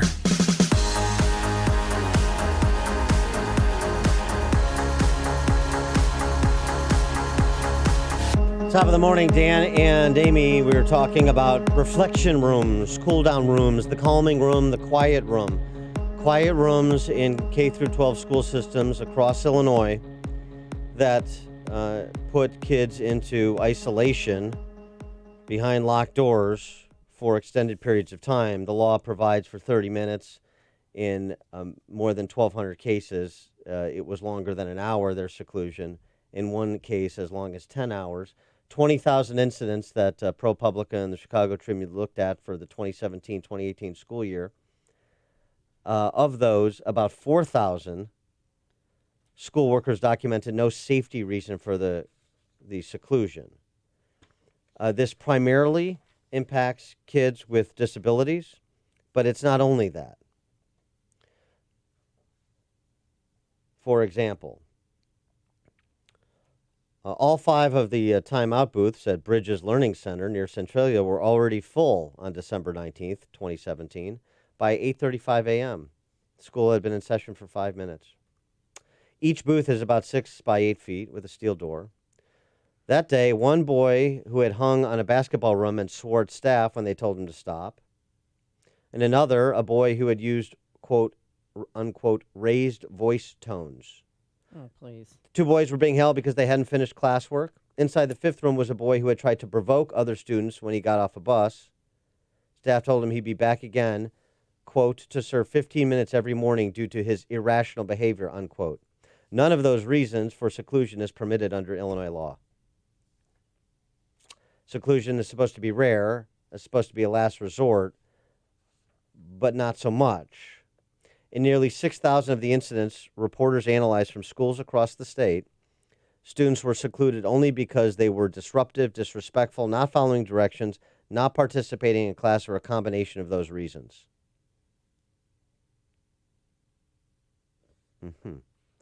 The K through 12 school systems across the state. Chicago actually has a ban on secluding students, isolating students.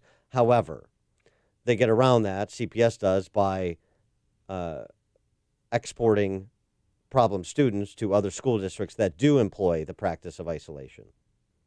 So no one comes to the table with, well, I shouldn't say no school district, but this is a statewide issue. It's not just a Chicago issue, but it is also a Chicago issue. Yeah, there's de-escalation rooms at CPS schools. Okay.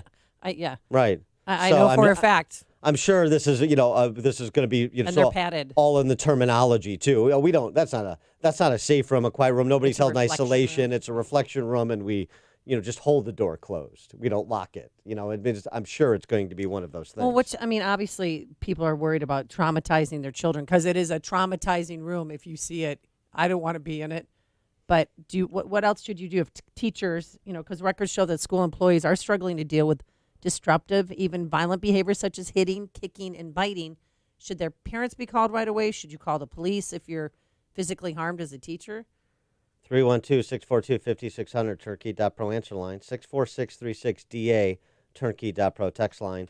Dominic in Palos Park. How you doing, Dan and Amy? Good morning. Morning. First, I want to say that my prayers, heart and prayers, do go out to the families with children with mental disabilities. With that being said, I'm a firm believer that if the child is bashing heads, biting, rubbing feces all over the walls, the parents are well aware that this is happening at the home and it's not happening at school. And I believe that discipline starts in the home. And if that's not working, they need to be immediately removed from the school, and it's the parents' problem. Because they're not allowed to raise their voices at children no more, physically move them, and they're automatically going to get slapped with a civil case. So what are the teachers supposed to do? And that being said, go St. Rita Mustangs. Wow. St. Rita. You St. Rita boys. That's why he really called. He just wanted to He get a plug in wanted for St. Rita. Throw that in. Candace in Mount Pleasant. Good morning, Amy and Dan. It seems like to me this kind of thing would only keep something better from happening. It would almost keep the teachers from actually having to do something. And I don't understand why. Dennis Prager is correct about the teachers. Why have they let their profession be demeaned so much? And it's like they just whore themselves out for the pension. Gotta have that pension. No matter what happens to me, I'll get my head bashed in. I'll let anything happen, but I won't be a Norma Ray. I won't dare say something against the teachers' union and these stupid laws that they put down on us. Thanks for the call, Candace. Well, yeah, what about that? I mean, teachers complaining about not having control of their classroom. They're prevented from having control. And by the way, this is one of the reasons why a lot of good teachers leave the profession. Teachers who got into the profession because they wanted to instill a love of learning in children. They got into the profession for all the right reasons, and they find they can't do that in the systems the way they're set up. So why tolerate the system? And why tolerate those who are in charge of the system, including their union, frankly, beginning with their union, and then the politicians that their union backs? I mean, if you can organize for the purposes of collective bargaining for salary and benefits, working conditions, you can't organize to demand some control in the classroom. You can't demand that your union supports politicians who empower teachers rather than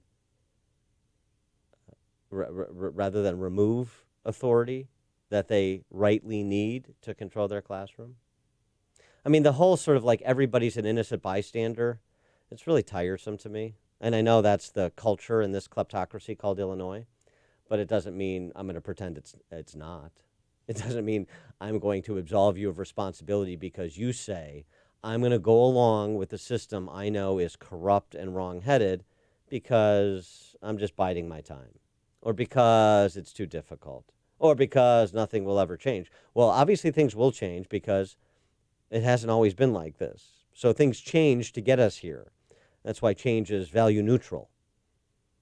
The question is, why can't parents and teachers and administrators organize to ensure best practices, not to mention the rule of law is operative in their schools? Betsy on the north side. Yes, good morning. I hope you're doing well. Thank you. I was a psychiatric nurse for a while and a nurse for over 30 years, and I wanted to respond to one of the previous callers who said that psychiatric hospitals don't even isolate people anymore. That's absolutely false.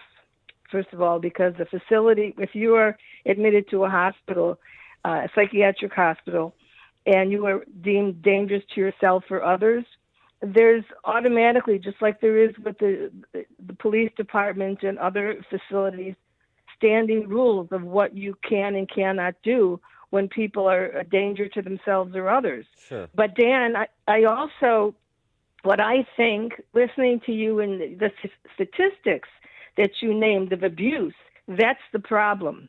That people abuse, and you can go into to a nursing home, a hospital, anywhere, and if you look good, and you can find abuse. So I think the bottom line is, like address those statistics you mentioned, and also the point of why aren't the teachers or the people that are working, rising up for that. I know as a nurse, we didn't strike or raise up our voices just for money. We did it to make our jobs more humane for our patients and for ourselves. So you're absolutely right.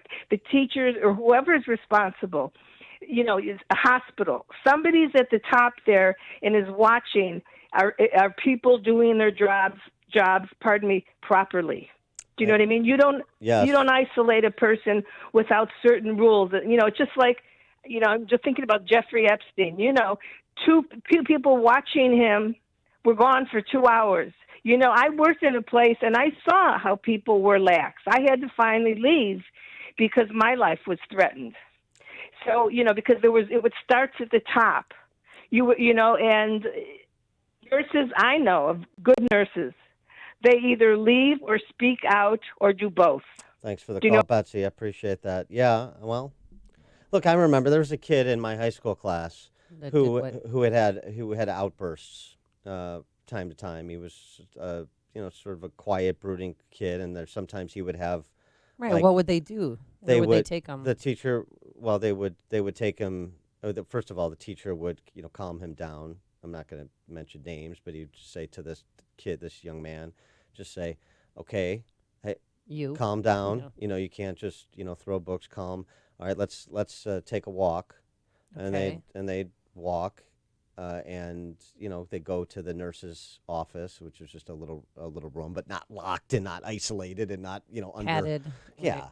And so I don't know the details, but I assume that this was, an approach that teachers had to learn with him in consultation and conjunction with his parents to how to de-escalate when there's a behavioral episode like that.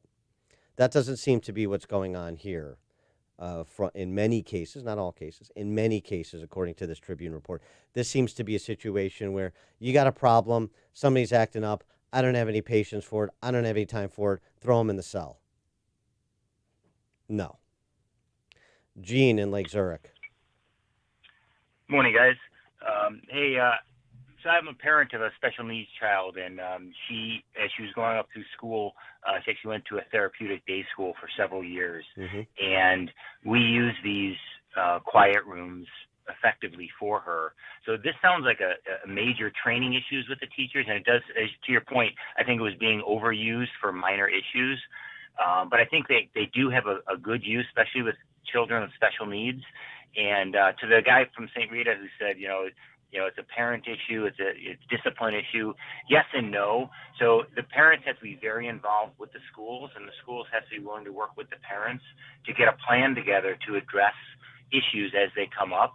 And what we did is anytime that my daughter needed to go into that room, she was put in there and she was calmed down. They weren't locked. She wasn't locked in there, but the teacher would send an email to us and let us know this is what happened. And sometimes there'd be phone calls. We'd go there for meetings all the time. So it's a close interaction between the parent and the school to make sure that you have a plan to address it so it will go away over time. Well, and Gene, properly. yeah, I mean, and this is sensible. This is like sort of common sense, sensible.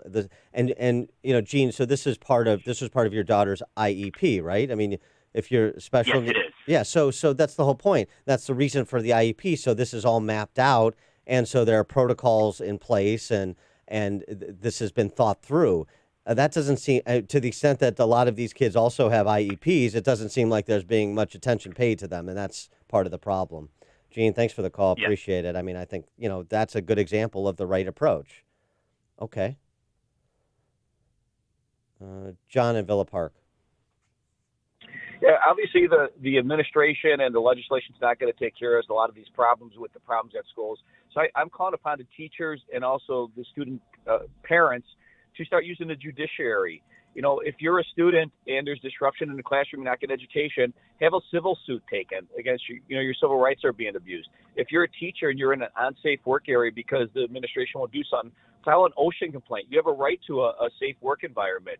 If you're a teacher and you get hit by a kid, file a criminal case against the kid and then sue the kid and the school. You guys got to start using the judiciary for your to take care of yourselves. Yeah, thanks for the call, John. How about going up the food chain too? I mean, the State Board of Education, where all these people, I have no doubt, are big fans of some whistleblowers of recent renown. Where are the whistleblowers here? Well, Governor Pritzker calls the practice appalling and said he's going to work with legislators, on long-term solutions. Blah, blah, blah. Long-term instead of short-term. So we're getting long-term. John and Piatone.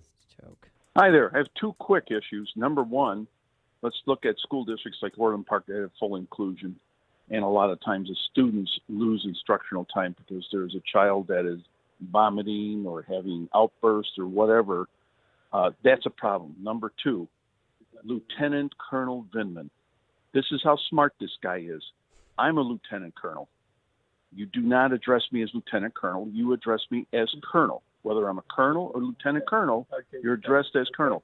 You do not have to be addressed as Lieutenant Colonel Vindman when you are a civilian addressing him. You can address him any other way you want. All right, thanks for the call, My John. world. So let's stay on topic Let's here. stay on topic, yeah. So with there's another way this is done too. I know at Crystal Lake South High School. What do they do there? They have, and I think also at Cary Grove, they have like a buddy system at the high schools where the kids that have a developmental disability actually are partnered with another kid who doesn't have a disability, and they're they work together. It's actually really cool.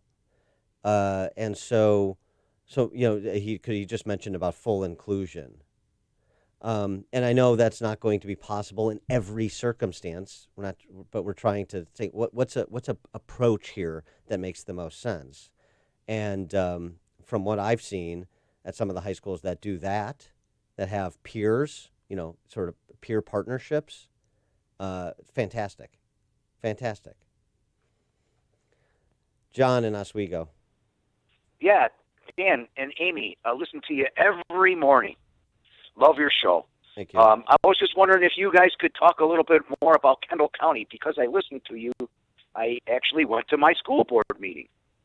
And I don't know, they tried to pass a referendum for our taxes last year, and everybody was in a hoopla about it. The kids, it was almost like they were listening to the patients at the asylum. The kids were up there speaking about how bad it is, and they have to pay for their sports and this and that and the other thing. And the school board ended up voting for the referendum. And I think that was a smokescreen also, because they ended up passing up in the tax levy, and they got an increase in the assessed values. So there goes our home equity again, and I don't understand why no one says anything about it. Did they get rid of all the people that want to talk about it anymore? I mean, even you guys don't even talk about Kendall County way out here in the burbs. All right, so duly noted, John. We'll put Kendall County on our radar.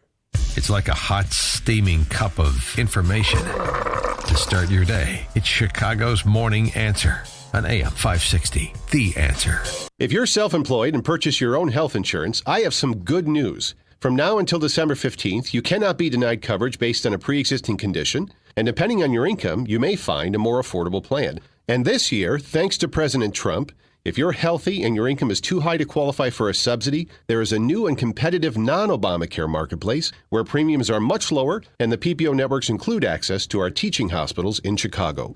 Employers who provide small group coverage also have new options, and so do seniors looking for Medicare supplement coverage. Call me, I can help. If you're tired of calling a bureaucrat at an 800 number to help you navigate Obamacare, then you need a local expert on your side. Your own health insurance mentor. C. Stephen Tucker from healthinsurancementors.com is someone I know and trust. He's a 20-year licensed broker who's been educating our listeners for 7 years. Steve, how can our listeners get in touch with you? Thanks, Dan. They can visit healthinsurancementors.com or call me directly at 630-674-1551. Nothing speaks louder about an auto dealer than a happy customer. And at Joe Cotton Ford, they have many. I had a 2001 Excursion, was about 6 months old. We got T-boned, $29,000 worth of damage, bent the frame. After a few months, got it back from you guys, and it actually drove and rode better than when I got it from the factory. Well, service visits are always top notch. You know, your service department, starting with Dave and going down all your service writers, are just amazing. Another reason why folks keep coming back to Joe Cotton Ford. Stop in for Black Friday deals at Joe Cotton Ford. Get an F-150, the best-selling truck for 42 straight years. Joe Cotton Ford has 0% financing for 72 months on F-150. Built Ford proud, built Ford tough. All incentives applied. Stock number T9611. No hype and no pressure. It's why generations of customers keep coming back for a truly different vehicle buying experience. Stop in for Black Friday deals, Joe Cotton Ford, Gary and North Avenue and Carroll Stream, or at joecottonford.com. joecottonford.com. AM 560, The Answer. 'Tis the season for giving, and we here at AM 560 are proud to partner up with Food for the Poor. They're a wonderful organization, and they're doing God's work wherever they go. This year, we're focusing on Venezuelan families who had fled to Colombia for food and for survival. It's such a sad story. There's 3 million people, and it's growing every day by 5,000 Venezuelans that have entered Colombia. They take this 9-hour journey to get there because there's Food for the Poor. They have 11 feeding centers. They're serving more than 9,000 people daily. But with the influx of Venezuelans, they need more of these feeding centers. And we're asking for your help. We're asking during this holiday season for a one-time donation of $300. That's just $25 a month for 1 year. And with that, you will feed a Venezuelan family of 4 in Colombia for 1 year. For this donation, call 844-862-HOPE. 844-862-4673, or simply visit 560theanswer.com and search for the keyword food. Make a donation on behalf of your well-fed children or grandchildren. We appreciate your generosity. But there's another way to help. Our business benefactor program, as we've done in the past with campaigns to provide food and water for people in need around the globe. Business benefactor program works like this. You make a $2,500 tax-deductible donation to Food for the Poor. And as a thank you to you for your generosity, we will provide 40 60-second commercials so that you can profile your business on our airwaves. Monday to Friday, 5 a.m. to 8 p.m., those ads will run, our prime broadcasting hours. The way you participate in this program, call our sales manager, Ann Jeanette, 847-472-8951. Again, that's Ann Jeanette at 847-472-8951, or go to the website, 560theanswer.com. And just search the keyword food, and you'll be prompted to sign up as well. And Dan, this always sells out because it's really the best deal in Chicagoland radio. $2,500, all tax deductible, and you get 41-minute commercials. Some of our business benefactors, Bill Napleton Cadillac, Hogentech Incorporated, Health Insurance Mentors, just to name a few.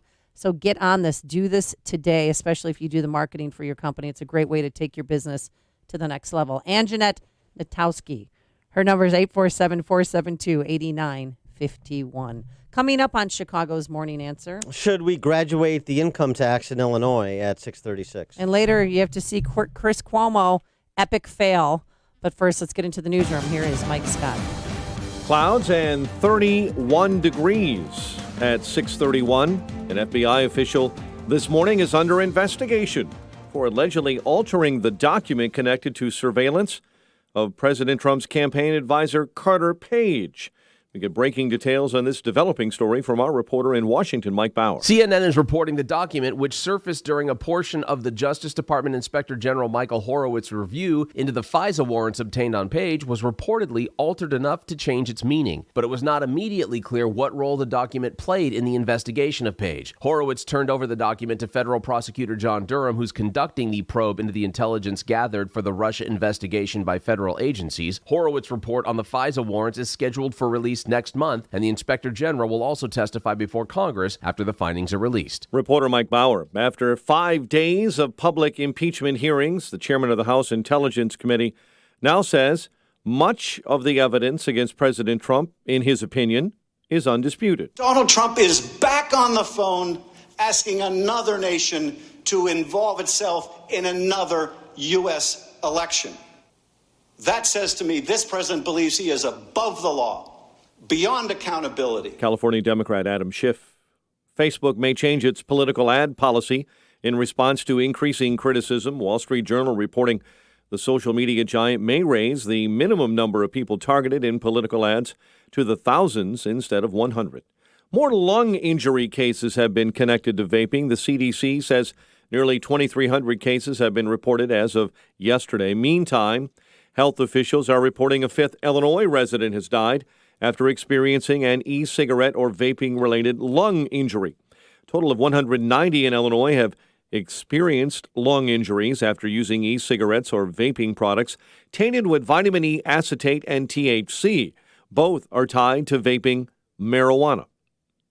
An investigation continues after a woman was found this morning dead in a burning car on the north side. The body was discovered in the backseat of a parked vehicle in the 1400 block of West Farragut Avenue.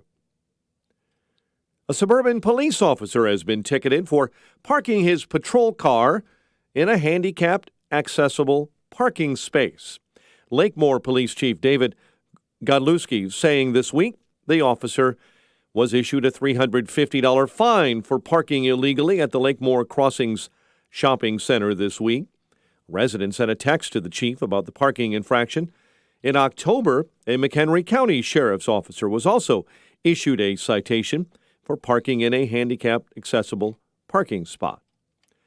White Sox make the big splash in the free agent offseason with the addition of Yasmani Grandal, club signing the free agent catcher from Milwaukee to a franchise record 4-year deal.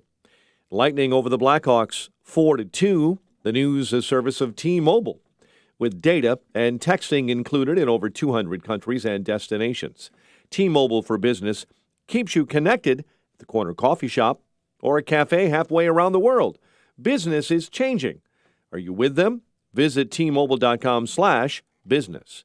6:34 and a check of traffic and weather on the way next on AM 560. With all the noise and political spin of the news cycle, it's easy for the things that really matter to get lost. Sources with knowledge cuts through all the clutter to bring you biting commentary on the week's events. This Sunday at 3 p.m., your hosts Eric Cohn and Joe Kaiser bring you insight on politics and policy, as well as culture, sports, food, and everything else you need, so you can understand what's happened this week. It's Sources with Knowledge this Sunday at 3 p.m. right here on AM 560.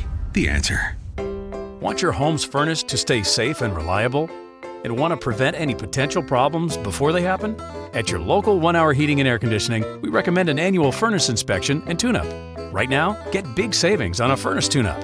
Call 855-1-HOUR. Because not taking care of your furnace, that's just cold. Your comfort is just a call away.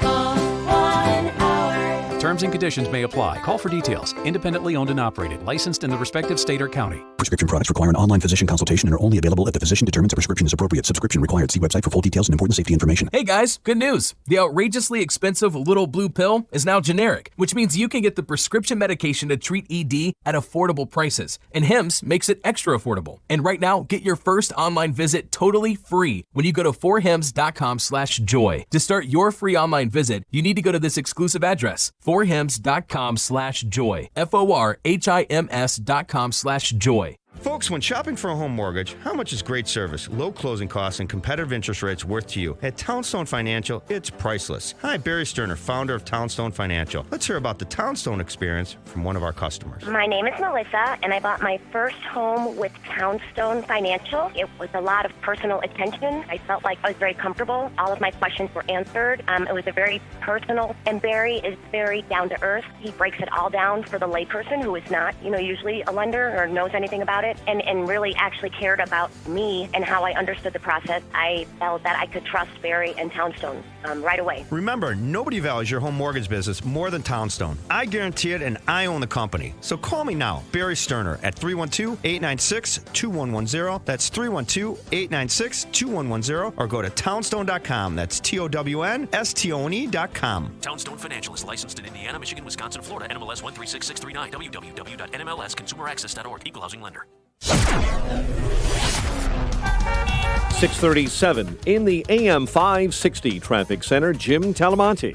Southside 81st Street is blocked between Union and Wallace due to a fire. Eden still looks okay inbound. Kennedy delays start at Canfield. Looking at 29 minutes, O'Hare to downtown, outbound 24.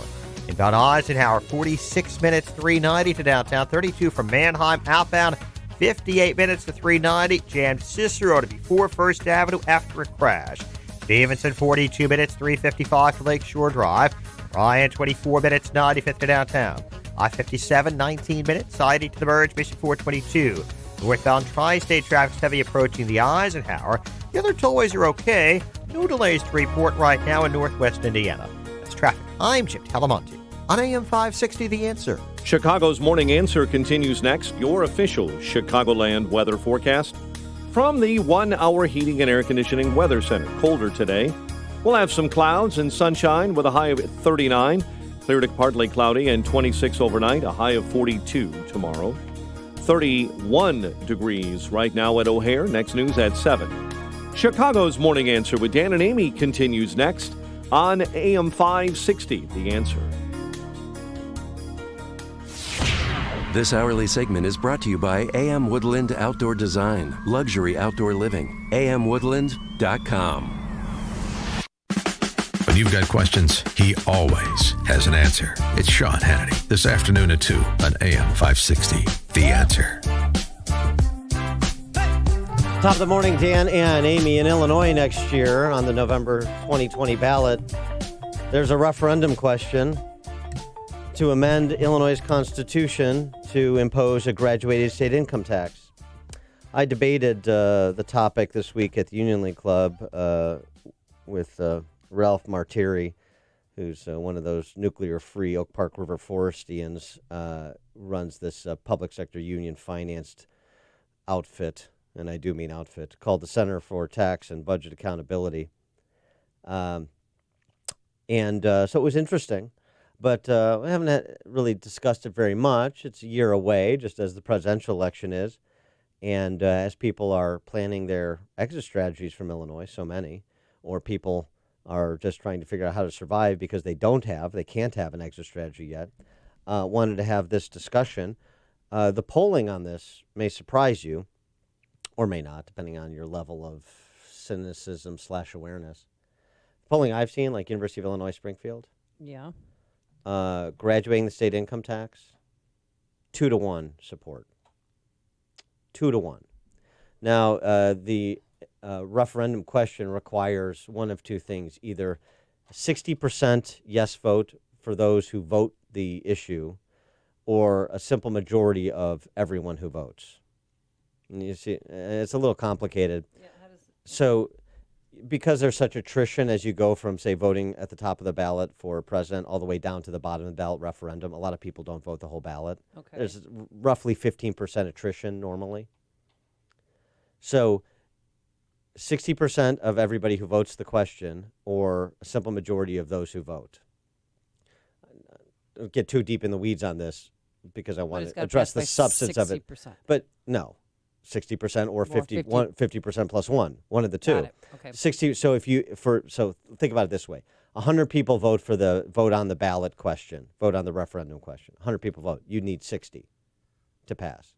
But if 100 people vote, but only 80 vote on that ballot initiative, then you need 41 to pass it. See what I'm saying? I get it. I get it now. 312-642-5600, turnkey.pro answer line, 64636DA, turnkey.pro text line. The proposal, and this is what you're going to be subjected to, certainly over the summer into November, by Governor Pritzker and his $1 billion blowtorch, would provide tax relief for 97% of Illinoisans and only increase marginal tax rates on the top 3%. That's the argument. That's not exactly the truth, though. The income tax rate right now, 4.95%, flat. So it is true that the proposal would increase state income tax rate only on those making more than $250,000 initially. So initially it would only raise income taxes on those making over $250,000. Those making between $100,000 and $250,000 would see the tax rate stay the same. So that's not relief. $100,000 to $250,000 stay at 4.95%. Right. And the next bracket down, those making between $10,000 and $100,000 would see a reduction in their rate by 0.05%. It would go from 4.95 to 4.9 for you. Oh my God.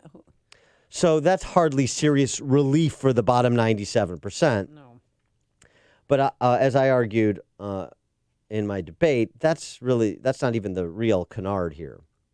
The big lie is that we're told to consider this proposal with no context. We're not to consider what our political rulers will do once they've broken the seal by amending the Constitution, allowing them to reconfigure rates down the road. So think about this. The proposed graduated state income tax on that ballot, the increase on people making more than $250,000. The proponents argue it will raise $3.5 billion. Okay. Here's how little $3.5 billion is in context. That's we have 2 times that in unpaid state bills at present. We have Governor Pritzker proposing $10 billion in new spending. And, of course, we have roughly $200 billion in unfunded pension and health care liabilities. So, as I said at the Union League Club, Jesus Christ himself would have trouble multiplying $3.5 billion to cover all of that. Forget fishes. Did you really say that? Yes. Forget fishes and loaves. What reaction did you get? Chuckle. Try and make $3.5 billion cover all of the spending, well, all the money that's already been spent, right? Or obligations that have already been incurred, plus all the new spending Governor Pritzker wants to do. It's a joke. So what does that mean? Yeah, what does it mean? It means that they're coming for you, middle-income families. They're coming for you. Of course they are. You know why? Because that's where the money is. Let me just give you some quick numbers here to inform. And I posted my remarks on Facebook, so you could. There's some data here if you are so interested. But they're going to tell you it's the people have done very well. It's the Elizabeth Warren. Hey, just throw in a few bucks. Here's the fact. Those making between 25 and 100 grand represent $150 billion in adjusted gross income in Illinois. These are round numbers. Those making between 100 and 200 grand, that's another $112 billion. So that's $262 billion in adjusted gross income, 25 to 200. Those making more than $1 million, $58 billion in adjusted gross income.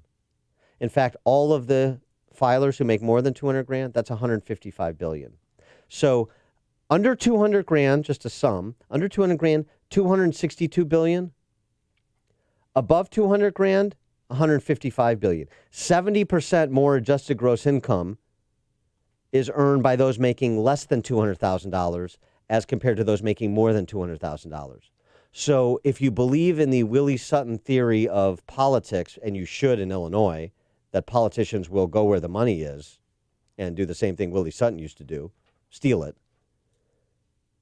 then of course, once they graduate the rates, they're going to come for those rates they didn't increase on people making between 10 and 200 grand, which is roughly 60% of Illinois families.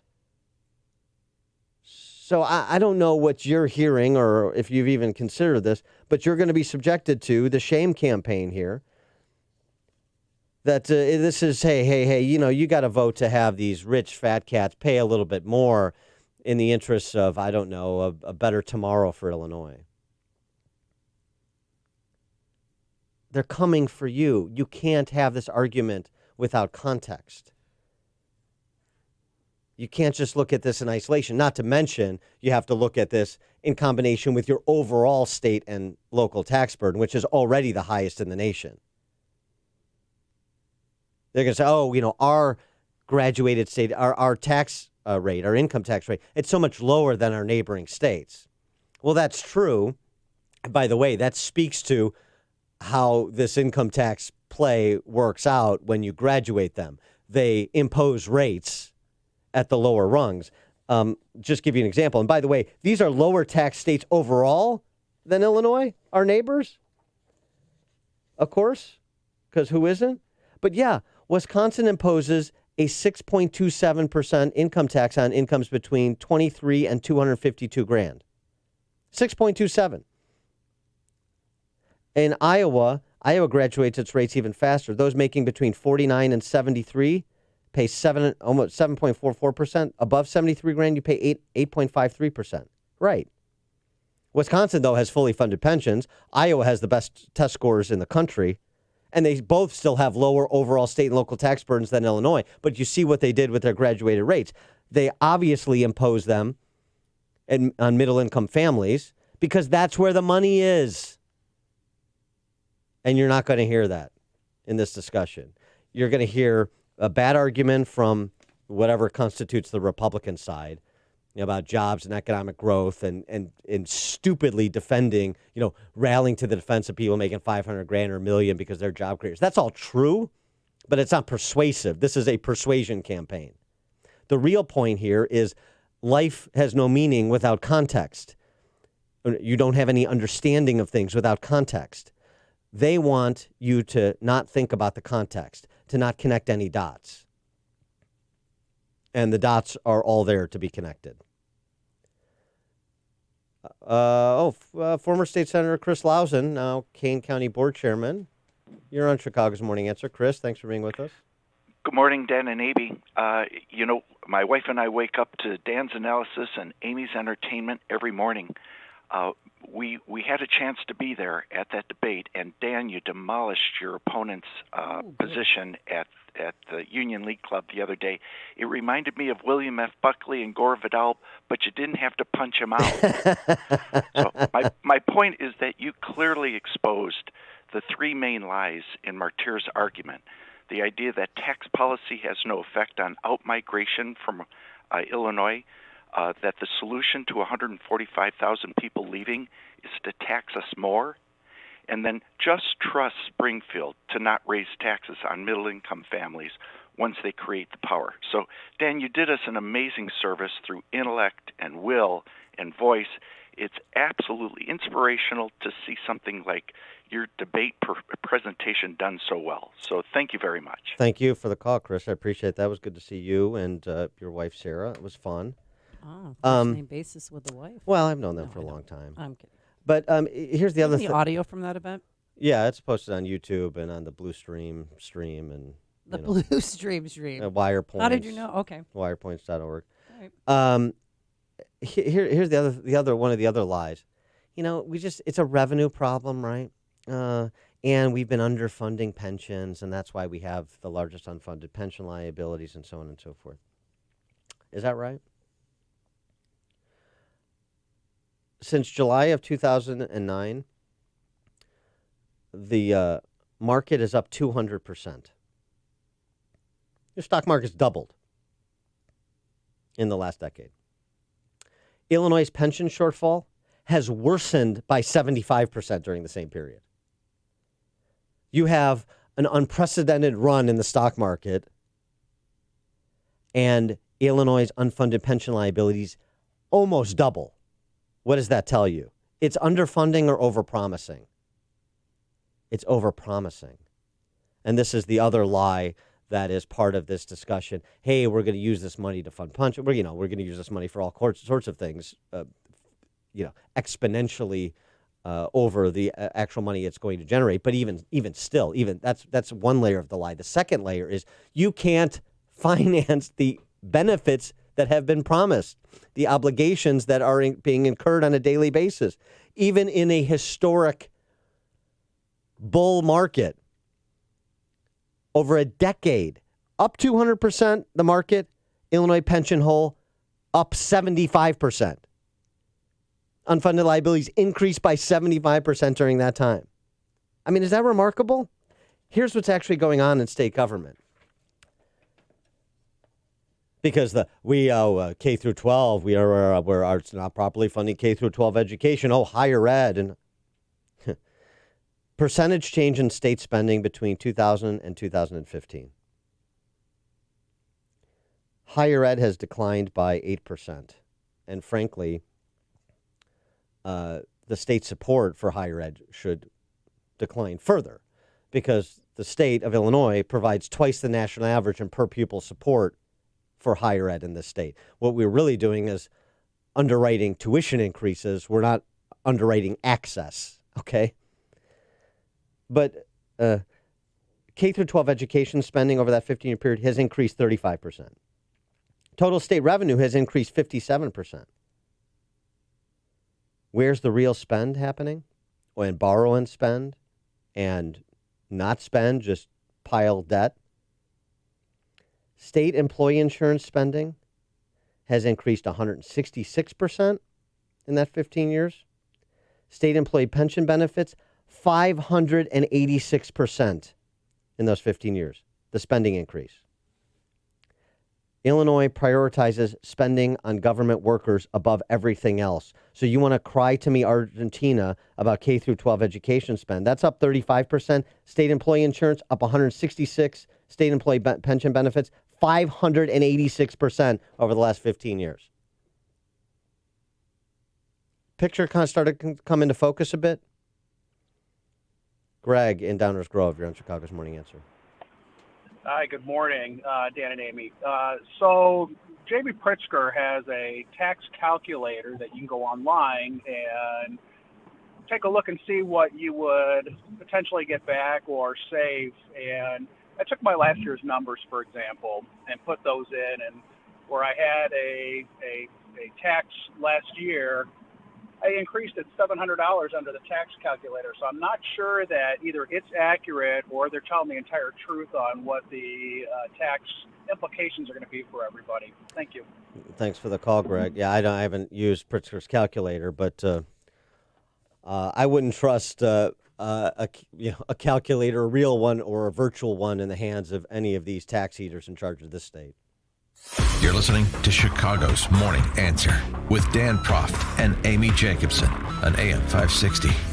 The Answer. The Lou Dobbs Financial Report is brought to you by Signature Bank, helping local businesses succeed. Visit signaturebank.bank for your commercial banking needs. I'm Lou Dobbs. Xerox might try a hostile takeover of HP. Coldplay cancels a tour over environmental concerns. All-Star Catcher signs a $73 million deal. Those stories next. G'day, I'm Scott from Plug-in Pest Free. If you have a rodent or pest problem at your home or business, don't spray harmful toxic chemicals. Use Plug-in Pest Free, the electromagnetic pest control device that uses your wiring to get rid of pests fast. Just plug it in. One customer had a warehouse with a rat problem. He was catching over 20 rats a day. He caught pest controllers, but nothing solved the problem. Then I came along. My plug-in pest-free commercial system got rid of the rats, and since then he's seen maybe 3 in the last 12 months. Plug-in Pest Free is not a sonic device. It's chemical-free and gets rid of pests safely and effectively for years. It comes with a 60-day money-back guarantee and a 2-year warranty. Now that's fair income. Order today and get 20% off at gopestfree.com, promo code SAVE20. That's gopestfree.com, promo code SAVE20. Don't spray and regret. Plug in and forget with Plug-in Pest Free. After its takeover bid of HP was rejected, Xerox warns it might try a hostile takeover, forwarding its $33 billion bid to HP shareholders. Xerox's CEO says he was very surprised the initial bid of $22 a share was rejected. HP officials say they're open to discussing a possible takeover. The British band Coldplay announced earlier this year it would launch a global tour, which promoters thought would generate millions of dollars for the artist. But Thursday, frontman Chris Martin announced the band had changed its mind over environmental concerns, saying its jets and other transportation could not be carbon neutral. All-Star catcher Yasmani Grandal has agreed to a 4-year, $73 million contract with the Chicago White Sox. Not bad. Please join me for Lou Dobbs tonight, 7 o'clock and 10 Eastern on the Fox Business Network. This is the Lou Dobbs Financial Report. Balance of nature. Changing the world, one life at a time. As a retired RN, I know the importance of nutrition. I always have. Good food. It's actually healing you from the cellular level out. I'm living proof of that because for the past decade, I've been dealing with very painful brown spots on my forehead. And the painful brown spots, they're gone. I'll never be without my Balance of Nature, ever. There's only one thing that changed in my life, and that was taking Balance of Nature.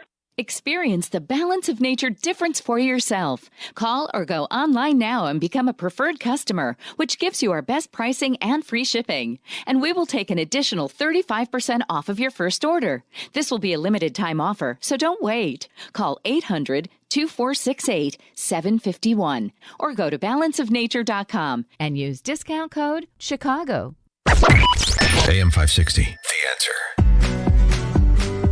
Dan and Amy are talking about yes or no on the graduated state income tax November 2020 ballot in Illinois. Paul on the Edens. Yes. Dan and Amy, love you. Love your show. Thank you. What I cannot fathom is how they can put a referendum to increase income taxes and not have a referendum that addresses the constitutional right that was implemented in the 1970s for public employees to have pension plans, these big pension plans. If you had a referendum to change that and lined up those two referendums at the same time, that would be a very interesting discussion. That was put to Governor Pritzker, thanks, Paul, and he said no, not politically feasible. Yeah. And why? They don't need to do it. They don't want to do it. They don't need to do it. You know why? Because they figure they're going to pass this with 2/3 support anyway. Steve on the South Side. Hey, good morning, Dan. You know, for those of us that are old enough to remember, the Illinois State Lottery was supposed to fix all of Illinois' pension rules. Yeah. And for those of us paying attention, they couldn't even pay the lottery winnings out because the money was blown. I mean, it's just a continuance of selling parking meters and then the tollway. It's like, how many times are the Illinois voters going to go for this garbage? It's unbelievable. Thank you. Thanks, Steve. Coming up on Chicago's Morning Answer. We'll pick up the closing arguments to impeachment theater with Roger Kimball at 7:07. And the Democratic debate, the numbers are in, and wow, lowest ratings ever. We'll give you the numbers. But first now, here is Mike Scott. A 5th Illinois resident dies due to vaping. WIND Chicago News Time, 7 o'clock. Here we go.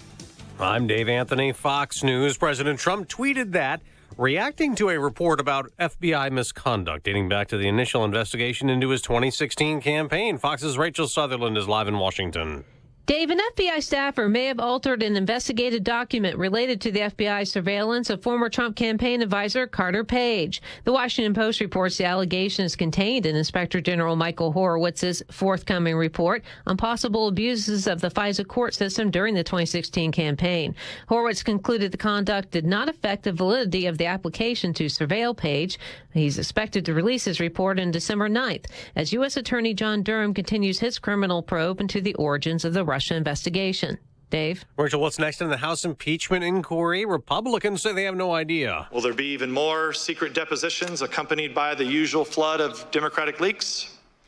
Will we have more public hearings with Democrat witnesses, but not ours? GOP Congressman Devin Nunes at the close of the last of 5 days of public hearings. Democrat Adam Schiff ended it saying, There is nothing more dangerous than an unethical president who believes they are above the law. Democrats claim the president asking Ukraine to investigate 2016 and Joe Biden's son amounts to bribery and extortion. He claims he did nothing wrong. The Intelligence Committee could send it next to the Judiciary Committee, and if the president is impeached, the Senate trial could be held in January. In Iraq, at least 3 more protesters have been killed, battling security forces in the streets. Since these anti-government demonstrations started last month, more than 300 protesters have died. Otto Warmbier's parents are in South Korea. More than 2 years after their son died, days after he was released from a North Korea prison with severe brain damage. Cindy and my mission would be to hold North Korea responsible. They want illicit North Korean businesses shut down, and they want President Trump to focus more on human rights violations in nuclear talks. America's listening to Fox News. Skies are cloudy. We have 30 degrees. 7:02 is our time on AM 560. The Answer. Good morning. I'm Mike Scott. Health officials are reporting a 5th Illinois resident has died after experiencing an e-cigarette or vaping-related lung injury. A total of 190 people in the state have experienced lung injuries after using e-cigarettes or vaping products tainted with vitamin E acetate and THC. Both are tied to vaping marijuana. The Illinois Department of Public Health is working with local health departments to investigate another 40 possible cases in the state. An investigation continues this morning after a woman was found dead in a burning car on Chicago's north side. The body discovered early this morning in the backseat of a parked vehicle in the 1400 block of West Farragut Avenue. A 13-year-old boy is dead after he was hit by a vehicle in a South Chicago neighborhood. Police say a man was driving last night when he struck the teen in a crosswalk in the 8300 block of South Exchange. The boy was then rushed to Comer Children's Hospital, where he was pronounced dead. The driver stayed at the scene. Authorities are investigating. The Cook County Board has signed off on a 2020 budget that for now doesn't include any tax or fee increases. Commissioners approving Board President Tony Preckwinkle's $6.2 billion spending plan yesterday, but not unanimously. The budget does cut hundreds of vacant positions at the county health system. White Sox make a splash in baseball's offseason with the signing, 4 years, $73 million of catcher Yasmani Grandal. Lightning beat the Blackhawks 4-2. College hoops last night. Notre Dame edged Toledo, but in overtime, 64-62. The news, a service of Staples Print and Marketing Services, making connecting with clients and loved ones easy with hundreds of holiday templates you can customize. Right now, get 20% off select custom cards and invitations.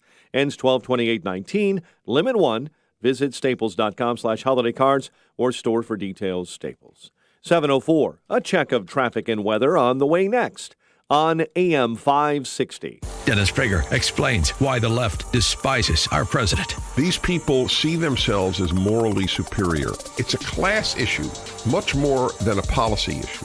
And we will exercise our moral superiority by having him removed from office. It is about them, not about Trump. The Dennis Prager Show, weekdays at 11, right before Sean Hannity at 2 on AM 560. The Answer. If you know the value of good machines, then it's high time we got together. We're Bailey Industrial, builders of metal and woodworking equipment. Hard-working machines for hard-working people. We stand behind our equipment and make sure our equipment stands behind you with the after-sales support you need to keep your shop running smoothly, which means making sure you have what you need when you need it, typically shipping within 72 hours or less. So whether you're a fabricator or manufacturer of metal or wood products, go to 920machine.com and we'll send you a catalog. Over 400 pages of what you love most, machines. So whatever you're looking to build or manufacture, do it with Bailey Industrial, the company you can trust to give you the equipment and service you can rely on. Because if it's worth doing right, it's only right to do it with Bailey. Get the Machine Lover's Dream catalog free by calling 920-MACHINE or go to 920machine.com. Get your free catalog while they last at 920machine.com. My name is David Hochberg. If you'd like to pay off debt, call Team Hochberg now about a cash-out refinance. During September, Team Hochberg helped listeners convert over $1.3 million of their home's equity into cash to pay off credit cards, student loans, car loans, medical bills, collections, and IRS tax liens, which saved them over $12,000 a month. Since January, Team Hochberg has reduced listeners' payments over $137,000 a month for an annualized savings of over $1.6 million a year. Seriously, what are you waiting for? Call Team Hochberg now to do a cash-out refinance to pay off debt and substantially lower your monthly payments. Think of all the things you could do with an extra couple $100 up to $2,000 a month you'd be saving. Call Team Hochberg now at 855-56-DAVID or visit 56david.com. Team Hochberg has helped thousands of AM 560 listeners, but we can't help if you don't call 855-56-DAVID or visit 56david.com. Homeside Financial Equal Housing Lender, NMLS 1124061. If your little princess puts a pony on her wish list, check eBay. You'll find toy ponies, stick ponies, Mommy's little cowgirl, look at you! movies with ponies. Check eBay and you'll always find an unmatched selection at a price you'll love. 7:07 AM 560 Traffic Center time and Jim Telemonte. South side, McKinley Park Western is blocked between Pershing and south of 40th Street with a disabled truck. Edens runs 28 minutes Lake Cook to Montrose. The Kennedy, 44 minutes O'Hare to downtown. 24 from Montrose, 17 on the Express. Outbound 48 minutes downtown to the airport. The Eisenhower's 48 minutes, 390 to downtown. Outbound 42. Stevenson, 45 minutes, 355 to Lakeshore Drive. The Ryan, 25 minutes, 95th to downtown. I-57, Bishop Ford, both 30 minutes, side east to Verge. The northbound tri-state delays are from Plainfield Road to 47th, and from the Reagan tollway to past the Eisenhower. The other tollways for now have only mild congestion. Northwest Indiana looks good. It's traffic. I'm Jim Talamonte on AM 560, The Answer. Chicago's Morning Answer continues next. Your official Chicagoland weather forecast from the 1 Hour Heating and Air Conditioning Weather Center and our meteorologist, Steve Williams. Clouds this morning, sun later on today, high 39. Clear to partly cloudy tonight, low 26. For tomorrow, partly sunny with a high 42. Sunday and Monday, mostly cloudy, the high Sunday 46. Monday's high at 48. I'm Steve Williams on AM 560, The Answer. In Chicago, 30 degrees. At O'Hare, 33 along Chicago's lakefront. Your next news update, 7:30, and Chicago's Morning Answer with Dan and Amy continues next on AM 560, The Answer. Check out the pre-Black Friday event this weekend at Shoot Point Blank. Take advantage of early doorbuster savings on firearms, ammo, and more. Plus, all Smith & Wesson firearms will be on sale during this event. Visit your Shoot Point Blank store for details. This is Chicago's Morning Answer with Dan Proft and Amy Jacobson on AM 560. The Answer.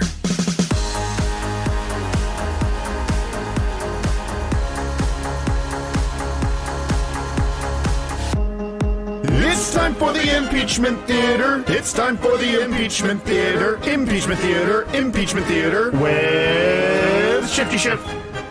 Yeah, they've concluded their case in chief, so let's call the question already and move this thing along. Another bombshell. Explosive, game-changing Bombshell day. testimony yesterday with Miss Fiona Hill, or Lieutenant Colonel Fiona Hill. I can't remember all the titles. This is to sort of summarize the week that was, in case you were not able to watch all of the witness testimony. All 12 witnesses? Yeah. Here's sort of a summation of the sum and substance of it. Breaking news. A bombshell. Today is a turning point. Today was historically bad for President Trump. Today was a turning point. A turning point. We're at a turning point here. The beginning of the end for the Trump presidency. We have another bombshell. Mike Pence might have to assume the office of the presidency. Rumblings of the word impeachment. Breaking news. Another bombshell out of the White House. I believe this is the beginning of the end. I do too. It's really the beginning of the end. He may be feeling the walls closing in on him. All the walls closing in on him. The walls closing in on him. Breaking news, a new bombshell. One astrologer says this means the beginning of the end. Well, I mean, if the astrologers are saying it, then I'm What is Maria Williams fairly saying? convinced. They presented evidence. I don't know what the evidence was exactly. I just know that they presented evidence. All the evidence there, all the smoking guns have been logged and accounted for, and just one bombshell after another over the last 4 days. And so let's just wrap it up and get Mike Pence ready to take the oath of office. Yeah. I think that's the takeaway, but for help on that, we're pleased to be joined by our friend Roger Kimball, editor of the New Criterion. Roger, thanks for joining us. Appreciate it. Hello, Roger. Impeachment Friday. Yeah. Yes. No, it was a pathetic show. I was trying. I couldn't quite figure out why the Democrats were doing this until I realized that Adam Schiff, for the first time in his life, is really center stage. And I think he is so delighted with this newfound celebrity that he can't quite give it up. Newfound celebrity, I understand that his fundraising is going very well. He's invited to all the cool parties. All right. So I think he's been sort of addicted to that aspect of the circus. And he's being parodied on Saturday Night Live, too. Yes, right. The true sign of election, though, and that one has arrived. Now, I think this circus is striking its tents. I love that clip you played of it. It's a bombshell, a turning point, the beginning of the end. And of course, that I believe that what you played comes from a couple of years ago, but they just play it over and over and over again. But there were no bombshells. I mean, basically. The star witnesses said no, there was no quid pro quo, just as we knew there wasn't. We've seen the transcript. Lieutenant Colonel Vindman, who heard the call, said yes, the transcript is accurate. So as Senator Cruz might put it, it's a very large nothing burger. Well, but it has distracted people from the real question, which is what was this call to the Ukrainian president about? It was about Ukrainian meddling in the 2016 election. Not I'm not talking about they didn't hack the server, but what they did do is they tried to dirty up the Trump campaign and did so successfully. It was they who, when the document about Paul Manafort, managed to get him cashiered from the campaign. Whether that document is fabricated or not is a question that people will want to ask, but it successfully destroyed his career and removed him from the Trump campaign. Well, that way, that's a right-wing conspiracy theory that Ukraine interfered with the 2016 election. That's a bunch of nonsense. And to the extent that, yes, they produced the dark ledger, black ledger on Manafort, that was an act of patriotism. So I don't know what you're talking about. Yes, right. Yes, dissent is the highest form of patriotism. Congressman William Hurd yesterday said, pretty much that he's going to vote no on impeachment. So what does it say that the Democrats can't get one Republican to move over? Well, this is the serious aspect of this otherwise farcical spectacle. The impeachment of a president or other officer of the government is a very serious thing. It's the most serious. This is a mechanism, a tool that the founders insinuated into the Constitution for the most heinous of misbehavior, treason, bribery, or other high crimes and misdemeanors. This is, abuse of power on a massive scale. There's a reason that it has been so infrequently employed. This is the third impeachment, right? And Andrew Johnson and Bill Clinton. President Nixon was not impeached. He would have been, but he was not impeached. And so this is the third effort in the whole history of our republic. For what? For a phone call to the Ukrainian president? It may be that Donald Trump has a style of governing that deep state actors don't like, but is that an impeachable offense? When you come right down to it, the real tort of Donald Trump was being elected without the permission of the deep state. That is his unforgivable sin, and that is why the Democrats are trying to go after him.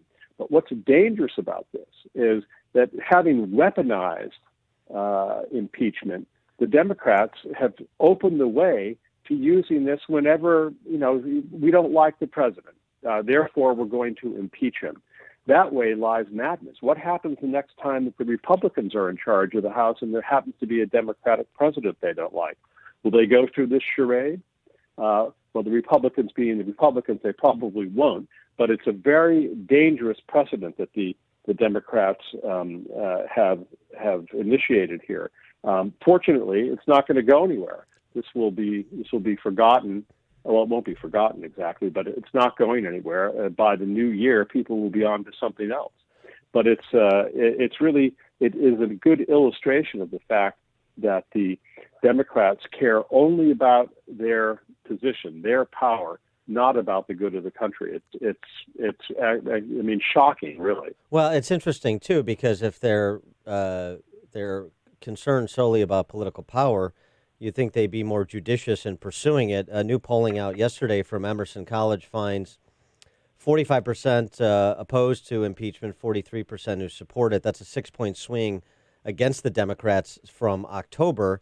More importantly, among independents, 49% of self-identified independents oppose, compared to only 34% who support.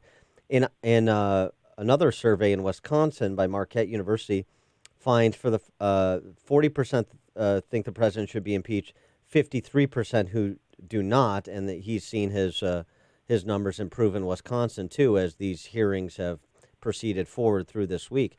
So in terms of thinking about swing states and swing voters, it doesn't seem like Democrats have moved the numbers in their favor. No, they really haven't. So it was a miscalculation on their part, but it's a serious thing we're witnessing here. This unfolding narrative just shows how committed they are to undoing the results of the 2016 election.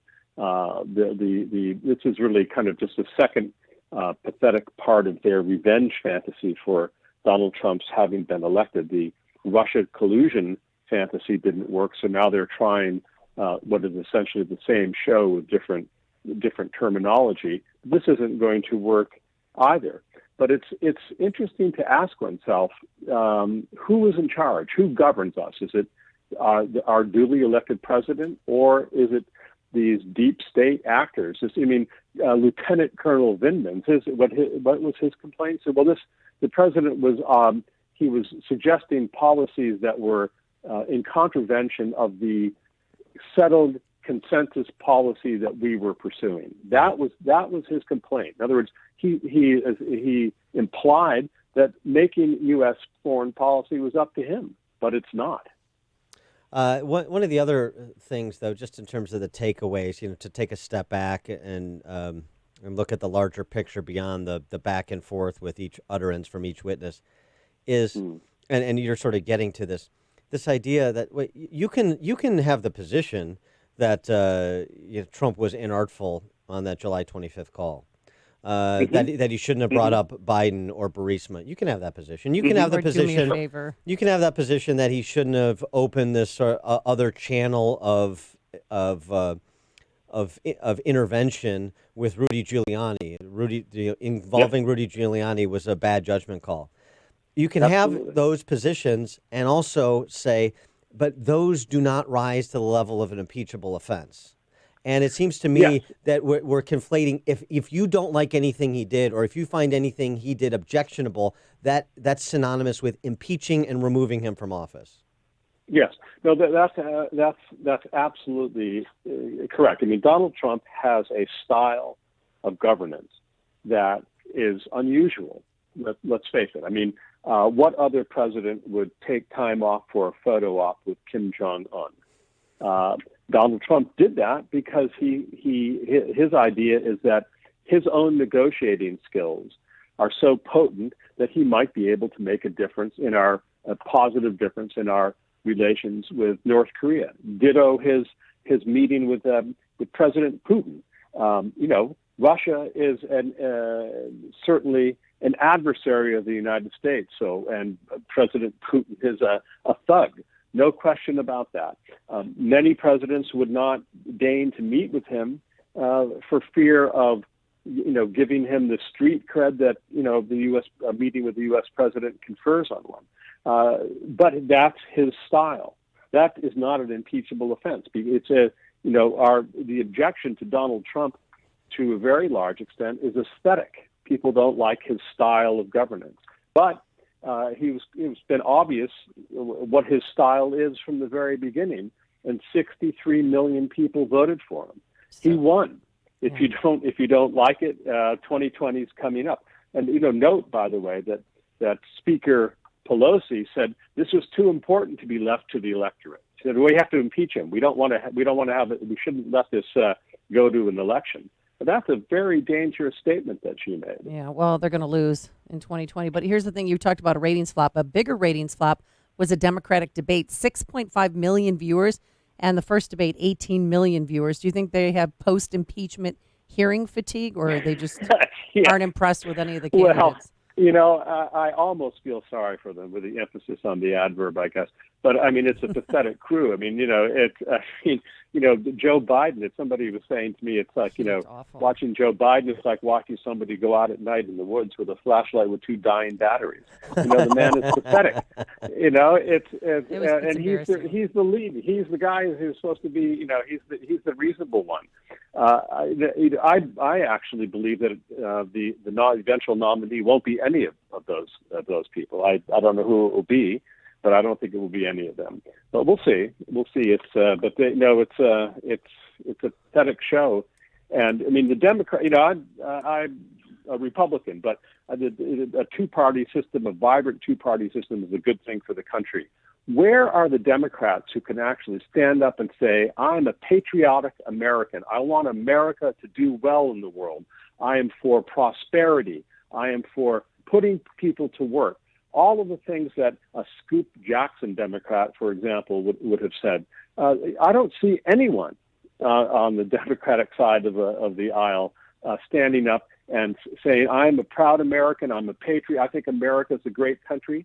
That they've given up on that. But to give up on that is to give up on the American people, and is to give up on your chances of being elected as well, Amy. I think you're absolutely right. Well, whoever it is not going to win. Well, win or lose, Joe Biden is going to keep punching against domestic violence. Yes. Roger Kimball, sad. editor of New Criterion. Roger, thanks for joining us. Appreciate it. My pleasure. Bye. And he joined us on our turnkey.pro answer line. If you're talking about it, Dan and Amy are talking about it. It's Chicago's Morning Answer on AM 560. The Answer. Nothing speaks louder about an auto dealer than a happy customer. And at Joe Cotton Ford, they have many. Typically, the car buying process, I think a lot of people would agree that it's not a pleasant experience. You look forward to buying a car, but the actual having to negotiate and purchase a car can sometimes be an ugly thing. And the one thing that I've always had here in 19 years, every time we purchased a car, it's been a pleasant experience. Another reason why folks keep coming back to Joe Cotton Ford. Stop in for Black Friday deals at Joe Cotton Ford. Get an F-150, the best-selling truck for 42 straight years. Joe Cotton Ford has 0% financing for 72 months on F-150. Built Ford proud, built Ford tough. All incentives applied. Stock number T9611. No hype and no pressure. It's why generations of customers keep coming back for a truly different vehicle buying experience. Stop in for Black Friday deals, Joe Cotton Ford, Gary and North Avenue in Carroll Stream, or at joecottonford.com. joecottonford.com. Hey, believe it or not, the holidays are here, and maybe you're not feeling the energy you used to feel. Maybe you're having trouble sleeping, or maybe you have seasonal allergies. Whatever it is, we do know that you're not getting enough fruits and veggies in your diet. So it's time to get healthy before the holiday season starts. Do what I've been doing, and that's take Balance of Nature. With just 6 capsules of Balance of Nature, you're getting 10 servings of 31 different fruits and veggies, all natural, no preservatives, no dyes. And you hear stories right here on the station about how Balance of Nature has literally changed people's lives. Well, the next story could be yours, but you've got to order Balance of Nature today. And Balance of Nature is now offering a 35% discount and free shipping, but this offer could end at any time, so do not wait. Call this 800 number and ask about Dr. Howard's Health Challenge. Dr. Howard, I've met him a few times. Wonderful man, good family man. They live out in Utah. They make this product there, so it's American made. They stand behind it. And if you want to talk to one of their coaches, call 800-246-8751. That's 800-246-8751. Use discount code Chicago, or go to balanceofnature.com, discount code Chicago. Want your home's furnace to stay safe and reliable? And want to prevent any potential problems before they happen? At your local 1 Hour Heating and Air Conditioning, we recommend an annual furnace inspection and tune-up. Right now, get big savings on a furnace tune-up. Call 855-1-HOUR. Because not taking care of your furnace, that's just cold. Your comfort is just a call away.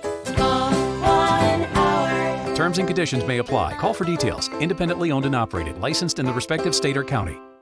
Come on, Al, read our latest fan mail. Dear Al and Marty, you are the most spectacular car dealers of all time, especially Al. Give me that. It's signed. Al totally didn't write this. See, it's completely unbiased. Lease a 2019 Fusion SE for just $339 a month and 0 down. Visit Chicagoland's greatest dealers, only at Highland Park Ford Superstore. We're Al and Marty. Deal with us. Plus tax, license, title, and $179.81 doc fee. 10,500 miles per year, 36 months, $0 security deposit. Offer ends 12/2/19.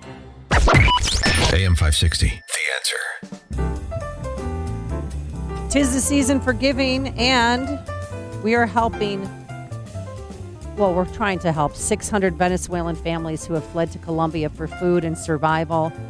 Food for the Poor, great organization. They have 11 feeding centers in Colombia serving 9,000 people a day. We're asking for a one-time donation of $300 that will provide food for a year for a family of 4. But more importantly, and to do that, I should say the number, 844-862-HOPE, 844-862-HOPE, or go to 560theanswer.com, search for the keyword food. But the business benefactor is really filling up. We have Here's what it is. A $2,500 tax-deductible donation. The money goes to Food for the Poor, and we will give you 40 60-second commercials that will air Monday through Friday. Dan, do you have the list in front of you? Who has become a business benefactor? Among those, Elgin Eye Clinic, Bill Napleton Cadillac, Health Insurance Mentors, healthinsurancementors.com, Chris Jacobs and Associates with Century 21 Affiliated, Ron Wexler with Keller Williams Preferred Realty, and Hogentech Incorporated. Hogentech Incorporated, 100 South in Elmhurst as well, restaurant, chop house in Elmhurst as well. Those are some of the businesses that have already joined. And it's really important because this always sells out. So if you're a marketing director of your company, you thought, should we try advertising? This is the time to do it. Best deal in Chicagoland radio, $2,500 tax-deductible donation. And we'll give you 40 commercials for just $2,500. Get on this sooner rather than later. Call Ann Jeanette directly. She's our sales manager. 847-472-8951. Write it down. Ann Jeanette, 847-472-8951. Or simply go to 560theanswer.com and search for the keyword food. In other news, important medical development, birth control for men, fast-tracking its way to doctor's offices near you, perhaps in as little as 6 months. Good. I hope you guys all get bloated and cranky. Not going to happen that way. Oh. That's not the form this birth control takes. Well, what? You jab a needle into your pee-pee. Okay, gross. Yeah. No. But what does that do? This is a clinical trial has been completed in India and involves a shot to the groin, which, by the way, was my high school garage band. It was a Bon Jovi cover band. That's a nice sound effect, Justin. I don't know. Is that the shot in the groin? Shot to the groin and you're to blame. You give Shot to the contraception a bad groin. name. Oh, sing it one more time. Shot to the groin. And you are to blame. You give contraception a bad name. I talk sing. I noticed that you did that. Yes. I'm Dan Proft. So this will inject some sort of polymer substance into the tubing down there to block sperm from being carried from the testicles. Okay. Quite the foreplay, isn't it? Honey, you want to have sex? Yeah, This is, let me go put a shot in the groin. Well, no, this will jam up the works there for, I guess, How long? as long as 13 years. What? Yeah. Oh, you know one's going to get past the goalie on that. Practical alternative to surgical vasectomy. Yeah. Oh, Mike Scott just raised his hand. Uh-oh. Do you have a question? On? You have a Yes, question sir. about this? In the front row, please. I was just doing glove save after your hockey reference. Oh, I see. All right. Are you interested in hearing more about the shot to the groin? No. I'd like to hear our friend Justin make that song, though. Yeah. Oh, yeah, parody. Shot to the groin. Yeah. Get on that, Justin. I wouldn't mind it. Maybe get John Bon Jovi and Richie Sambora back together to do a little bit of a parody. That's a good idea. Yeah. All right. All right. All right. Just thought I'd keep you gentlemen apprised of new developments in the medical field. Just in time for the holidays. There's nothing I have to. That is not something I have to worry about. Coming up on Chicago's Morning.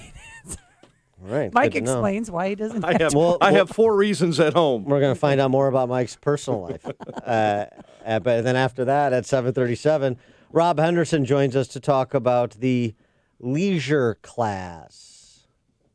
And later we will get to that Chris Cuomo epic fail. But first, let's get into the newsroom. Here's Mike Scott. A little spot of sunshine right now, but mostly cloudy. 30 degrees.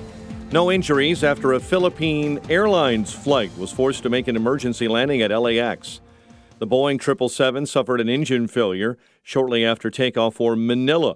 Passenger Adam Taylor says he saw the fire shooting out of the engine. When I saw the flames, I didn't really know what to think. I was kind of just like, is this like a car when it backfires or something? Or what's going on here? Video from the ground shows flames shooting from the jet's right engine before it returned safely to LAX with 347 on board. An FBI official is under investigation now for allegedly altering a document connected to the surveillance of Trump campaign advisor Carter Page. Campaign staffers for presidential candidate Pete Buttigieg have joined a union. Staffers for Bernie Sanders, Elizabeth Warren, and Cory Booker and Julian Castro have also formed political unions. Health officials are reporting a 5th Illinois resident has died after experiencing an e-cigarette or vaping-related lung injury. Total of nearly 190 in Illinois have experienced lung injuries after using e-cigarettes or vaping with products tainted with vitamin E acetate and THC, both tied to vaping marijuana. Investigators discovered a deceased woman inside an abandoned elementary school last evening. Gary police responded to the former Horace Norton Elementary School, finding an adult female inside the gymnasium, body apparently placed there recently. For those who ski and snowboard, you know this name, Jake Burton Carpenter, man who helped launch snowboarding into the popular sport it is today, has passed away. Burton Snowboards announcing its founder, Jake Burton, died at the age of 65 from complications from cancer. He founded that company in a Vermont barn in 1977, arguably one of the most recognizable brands in skiing and snowboarding. Lightning scored 3 in the third and beat the Blackhawks 4-2. College hoops, UIC win over Robert Morris, Bulls hosting the Heat later on tonight. The news, a service of Staples Print and Marketing Services, makes connecting with clients and loved ones easy. With hundreds of holiday templates you can customize. Right now, get 20% off select custom cards and invitations. Ends 12/28/19, limit 1. Visit staples.com/holidaycards or store for details. Staples. 7:34, a check of traffic and weather on the way next on AM 560. Sean Hannity predicts a disaster from the impeachment hearings. The corrupt, do-nothing, modern, extreme, radical, socialist, democratic impeachment fanatics. This is turning out to be worse than, I have no idea what Fusion GPS is, Mueller. I mean, it's that bad today. The Sean Hannity Show. Afternoons at 2 on AM 560. The Answer.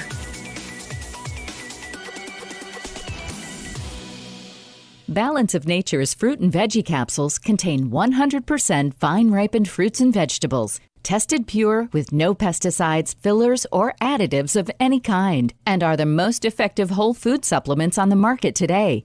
Fruits and vegetables are on an average 85% water. Balance of Nature uses cold vacuum technology to remove the water, leaving only the whole food. We don't use any heat, air, or light drying methods that damage nutrients. Our cold vacuum technology maintains 99% of the fresh fruits and vegetables' original nutritional value. Experience the Balance of Nature difference for yourself. Call or go online now and become a preferred customer, which gives you our best pricing and free shipping. And we will take an additional 35% off of your first order. This will be a limited time offer, so don't wait. Call 800-2468-751 or go to balanceofnature.com and use discount code CHICAGO. Signature Bank is Chicago's fastest growing independently owned business bank. It's a bank where relationships still matter. Signature Bank knows your name and your story. I'm Dan Proft, and I know this because Signature Bank is my business bank. I'm Larry Nora, founder and CEO of U-Store, a network of award-winning self-storage facilities in the Chicago area, and a customer of Signature Bank. We've developed over 70 storage centers throughout the city and suburbs, and our business continues to grow. We need a bank who understands the neighborhoods and communities where we are making investments. We found that in Signature Bank. They know this city and its neighborhoods because they are based right here in Chicago. Finding a local banking institution like Signature Bank has been critical to the success of U-Store, and we look forward to a long-term relationship. Signature Bank is looking for their next success story. To learn more about turning your business vision into reality, visit signaturebank.bank. Signature Bank, helping local businesses succeed. Member FDIC, Equal Housing Lender. A lost dog, not a lost cause. Read Catching Murphy, the latest book from the Associated Press, available now exclusively at Amazon.com.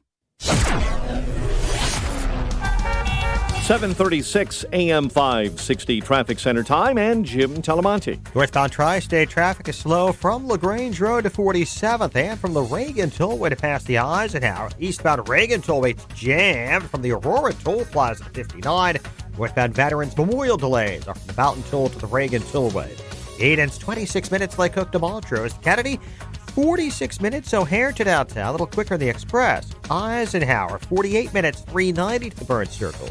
The Stevenson runs 53 minutes, 355 to Lakeshore Drive.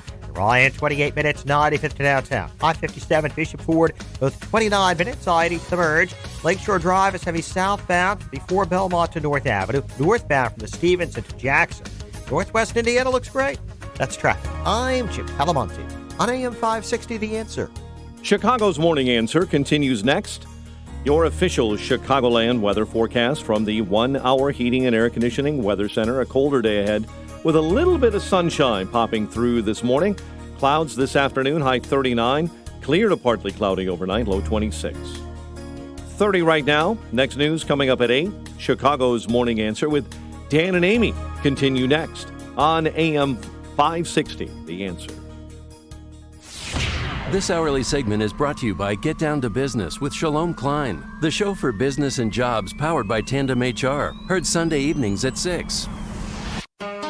Only the biggest stories, only the biggest guests, and only the biggest opinions. This is AM 560, The Answer.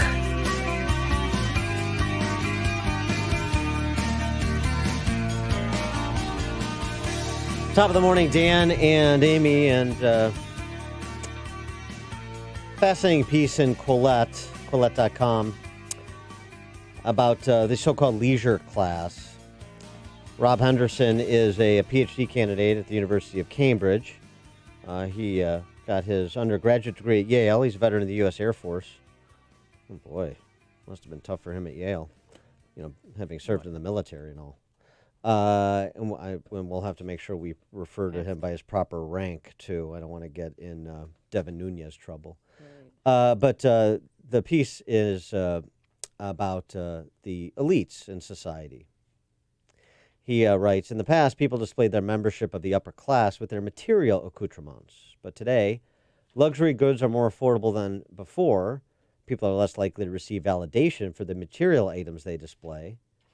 This is a problem for the affluent who still want to broadcast their high social position. So they've come up with a clever solution. They've decoupled social status from goods and reattached it to beliefs. For more on this topic, a little bit deeper dive, we're pleased to be joined by the aforesaid Rob Henderson, who is a PhD candidate at the University of Cambridge. Rob, thanks for joining us. Appreciate it. Thanks, Dan. It's great to be here. This diagnosis that you provide, decoupling social status from goods and reattaching it to beliefs. So when did that transition occur? I mean, there are still things that you can have that confer goods that you can have that confer social status. Not every member of the elite class has a private plane, for example. So why isn't it private planes or luxury yachts or something that a small fraction of the 1% possess that still separates them from the hoi polloi? Yeah, so I think a lot of this change occurred with the rise of social media. And I don't mean to say that, things like yachts or private jets don't confer status, but I do think that in the modern world, it's not as trendy to sort of display your status with your private jet. I mean, if you take pictures of yourself on your yacht, people aren't going to think that you're high status. I mean, they will think that, but they will also think a little bit poorly of you as well. Mm-hmm. That you're bragging or showing off or something like that. But if you display certain beliefs, not only do you get to say, I'm a member of the upper class, but you also get to win moral accolades. Oh, not only is he's well off, but he's also a morally upstanding person for having the right beliefs. Well, who vilified the rich? I mean, was it a political party who made it bad to be rich in America? Yeah, I mean, I think probably the most recent example might be something like Occupy Wall Street, where it became fashionable to sort of bash, the financial elites. Right, but so we've gone from a place now that just trying to get the status thing. So it used to be Robin Leach's Lifestyles of the Rich and Famous, profiling their villas and possessions. And now the show for social status for the elite is something like Bill Maher's Politically Incorrect, where they can go on his show and talk about how they drive a Tesla. Right. So I think a lot of people today are displaying what I refer to as luxury beliefs. So as you mentioned, I'm a PhD student at Cambridge. I study social psychology, and based on a lot of research, social status is very important. And studies show that respect and admiration from our peers is even more important for our well-being than how much money we make. And so today, displaying these beliefs increase our status more so than displaying our money. And so, why is it beliefs? Well, so if it's luxury beliefs, beliefs that attach, that confer status, why is it only beliefs on the left? In other words, why is it the Marxist beliefs? Why is it the trans rights movement, pro-trans rights beliefs that confer status, and not, not like a Mike Rose beliefs talking about dirty jobs, or some or a Nick Gillespie over at Reason.com talking about entrepreneurship and the morality and power of markets? Why don't those confer status, but all of the left's beliefs do? So I think that the left doesn't necessarily have a monopoly on luxury beliefs, although I do think that, they tend to be more vocal about them, say. So, things that I mentioned in my Quillette piece on luxury beliefs, things like sexual promiscuity or open borders, I think those are more associated with the left. Although I think the right, things like, for example, although this is debatable perhaps, is trickle-down economics. I think that is arguably a luxury belief for the right. And something that I mentioned in my essay as well, something like the anti-vaxxer movement. Now, the most prominent anti-vaxxers are, happen to be the most wealthy, and they tend to be on the left. Although if you look at some of the research, anti-vaxxers are sort of evenly divided between the left and the right. And just to be clear, to define what I call luxury belief, it's something that confers status on the upper class while often taking a toll on the lower class.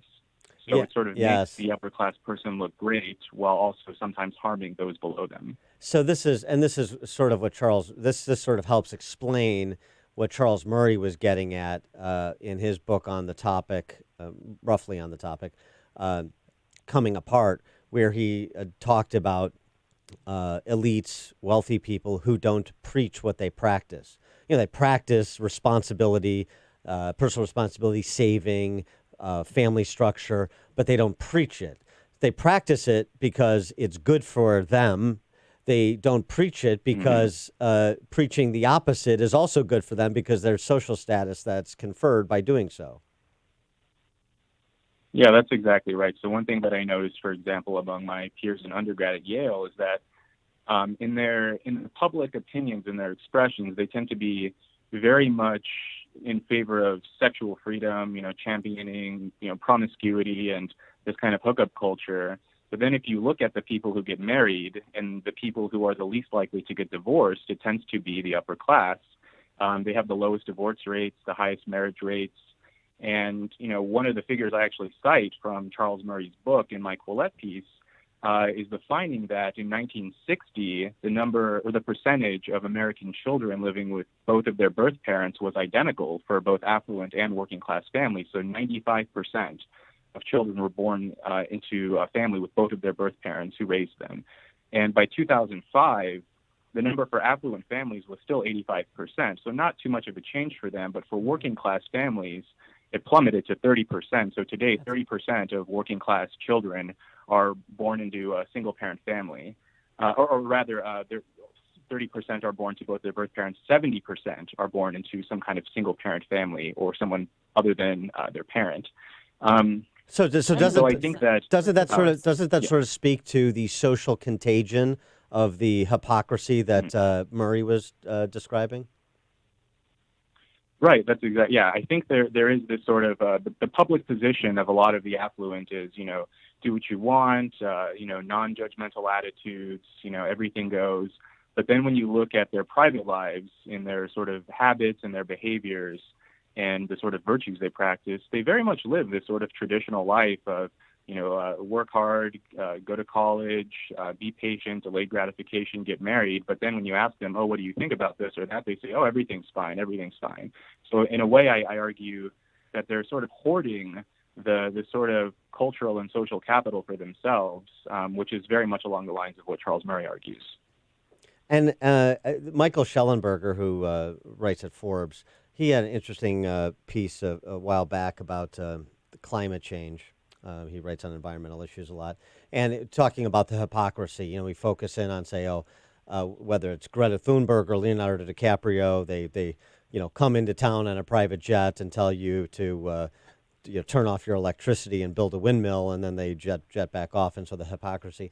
And one of the things he explained, and I think this is along the lines of what you're arguing, is that hypocrisy. You look and you say, "Oh, what a hypocrite!" But for the affluent, for the elites, that hypocrisy is part of the status. They play by a different set of rules, don't you understand? So when you call them a hypocrite, all you're doing is reinforcing, yes, you're right, the rules don't apply to me, they apply to you. Oh, that's interesting. I hadn't really thought too much about that, because I think that if you ask them, they wouldn't say that. They would say, they would come up with an excuse for why the rules don't apply, but they wouldn't necessarily flaunt that they don't apply. But I do agree that there is a lot of hypocrisy here, and this is something that I'm trying to point out. They have these beliefs that they display, but then in their private lives, it can often be very different. He is Rob Henderson. He's a PhD candidate at the University of Cambridge. He did his undergrad at Yale University. He's also a veteran of our United States Air Force. Rob, thanks so much for joining us. Enjoyed the piece. Thank you, Dan. And he joined us on our turnkey.pro answer line. This is the morning show more Chicago radio listeners are choosing. This is Chicago's Morning Answer on AM 560. The Answer. If you have pain, listen up, Dennis Prager here. You don't need to live in pain. Let me repeat that. You don't have to live in pain. Chronic pain is the worst, whether it's from an accident or pain that just develops. So Chicagoland, you're in luck. Dr. Ken Candido is one of the nation's most respected and successful pain doctors. He's been voted one of Chicago's best pain doctors several times. Bottom line, he's the pain doctor you need. Dr. Candido of Chicago Anesthesia and Pain Specialists will help you get off pain medication and all of its side effects. How? By finding the source of your chronic pain and fixing it. This is Ken Candido of Chicago Anesthesia Pain Specialists. Let's make you pain-free. Call Dr. Ken Candido and make an appointment with a cutting-edge, respected, and successful pain physician. Go to mypainchicago.com. That's mypainchicago.com. Thousands have been helped with their chronic pain, and you can be the next one. Get the phone number and all the info you need at mypainchicago.com. Balance of Nature's fruit and veggie capsules contain 100% fine-ripened fruits and vegetables, tested pure with no pesticides, fillers, or additives of any kind, and are the most effective whole food supplements on the market today. Fruits and vegetables are on an average 85% water. Balance of Nature uses cold vacuum technology to remove the water, leaving only the whole food. We don't use any heat, air, or light drying methods that damage nutrients. Our cold vacuum technology maintains 99% of the fresh fruits and vegetables' original nutritional value. Experience the Balance of Nature difference for yourself. Call or go online now and become a preferred customer, which gives you our best pricing and free shipping. And we will take an additional 35% off of your first order. This will be a limited time offer, so don't wait. Call 800-2468-751 or go to balanceofnature.com and use discount code Chicago. Policies issued by American General Life Insurance Company, Houston, Texas. Not available in all states. For details, visit AIGdirect.com. Do you have a family? Would you like to help make sure they'll be taken care of if anything were to happen to you? If you answered yes, you probably need life insurance. Now, do you think life insurance is expensive? If you answered yes to that too, you definitely need to give AIG Direct a call. We could find you a $250,000 policy for just $14 a month, which means you could save hundreds of dollars a year. Call us now for a free, no-obligation quote. 1-800-600-5451. Since 1995, we've helped millions of people find out if they could save up to 70% on their term life insurance. See how affordably we can help you protect your family. Call AIG Direct now for your free quote. 1-800-600-5451. You could save up to 70%. That's 1-800-600-5451. 1-800-600-5451. For more than 50 years, Mueller CPA, a certified public accounting and business advisory firm, has been serving clients in Chicagoland. Dave Nissen, Mueller's managing partner, is here to explain Mueller CPA's history, journey, and opportunity. Thanks, Dan. Our firm was started by Al Mueller as a one-person CPA firm in 1968. Through growth and partnerships, Mueller CPA has blossomed from a regional firm to an organization that provides services worldwide. Mueller is a reflection of our years of listening and caring for our clients, and we would not be here today if it wasn't for our professionals and support personnel. We value the human side of our business and recognize it as being the most important element of our success. We are growing, we are hiring, and we welcome your interest in our firm.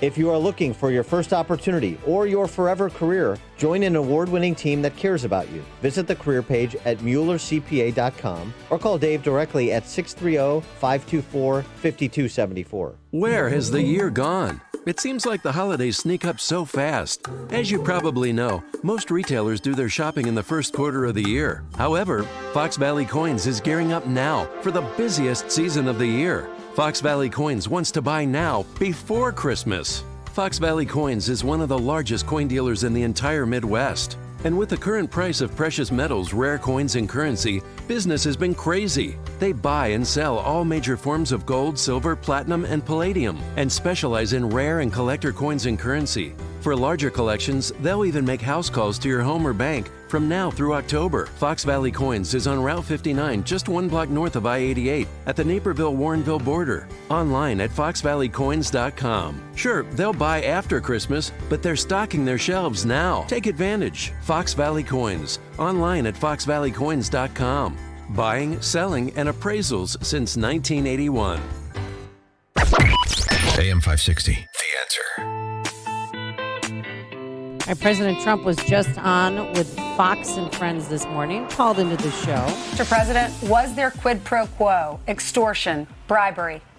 No, not at all. And let me tell you, he's a sick puppy. He's so sick. This guy, who, by the way, I hardly know him, okay? Sunderland?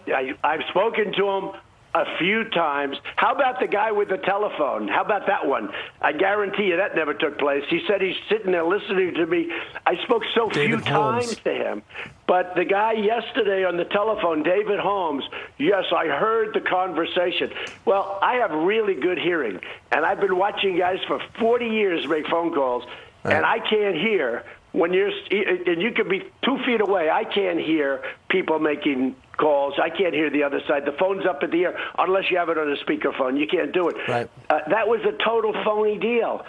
This has just delved into the absurd, the idea that we're having a conversation about whether or not somebody could overhear another person's phone call who testified the day before, who was actually on the phone. Mm-hmm. But we're arguing about whether it's even possible for him to hear somebody else's phone call when it's not on speakerphone. And this is what the continuation of a president is going to turn on. I mean, it's remarkable. Yeah, but yesterday, Chris Cuomo, on set with about 8 other people up there, he tried to debunk this impeachment defense. Said, no, you can really hear. If I'm talking to someone, I don't have to be on speakerphone for you to hear my phone conversation. And just listen. So he's holding. You'll hear. As I was saying, absurd. Yes, this is absurd. Very interesting theory from our president that he has really good hearing. Some would say the best hearing ever, and he's never been able to hear a phone call when it wasn't on speakerphone from anybody. So let's just play with that for a second. Mom, can you hear me? All right. So if I were holding the phone here, I'm with Dana Bash. You know how you're always telling me to let her talk because she's so smart and I shouldn't say so much. Can you just say hello? So she's saying hi. Mom, she probably can't hear me. Mom, can you hear me? Yes, I hear you. Put her on speakerphone. I hear you. I'm talking to you. Say hello to Dana Bash. Hi, Mrs. Cuomo. How are you? All right.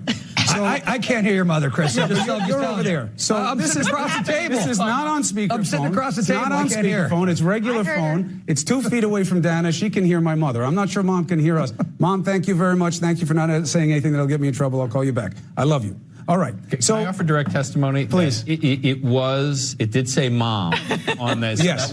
That was. Yeah, it's definitely my mom. Although she does constantly tell people I'm a mistake. Unbelievable. It's just okay, Fredo. Fredo, get in the boat. Get in the boat, Fredo. We're gonna go fishing. He had to put her on speakerphone for Dana. I mean, it was such an epic fail and embarrassing. And the other panelists that were up there looked mortified. Like, what? Oh my! He's proving Trump's point. Better a showman, Adam Schiff or Chris Cuomo? Stick to the Knights. He came in during the day for the impeachment here because he's such a big, important man on CNN, and he's just an idiot.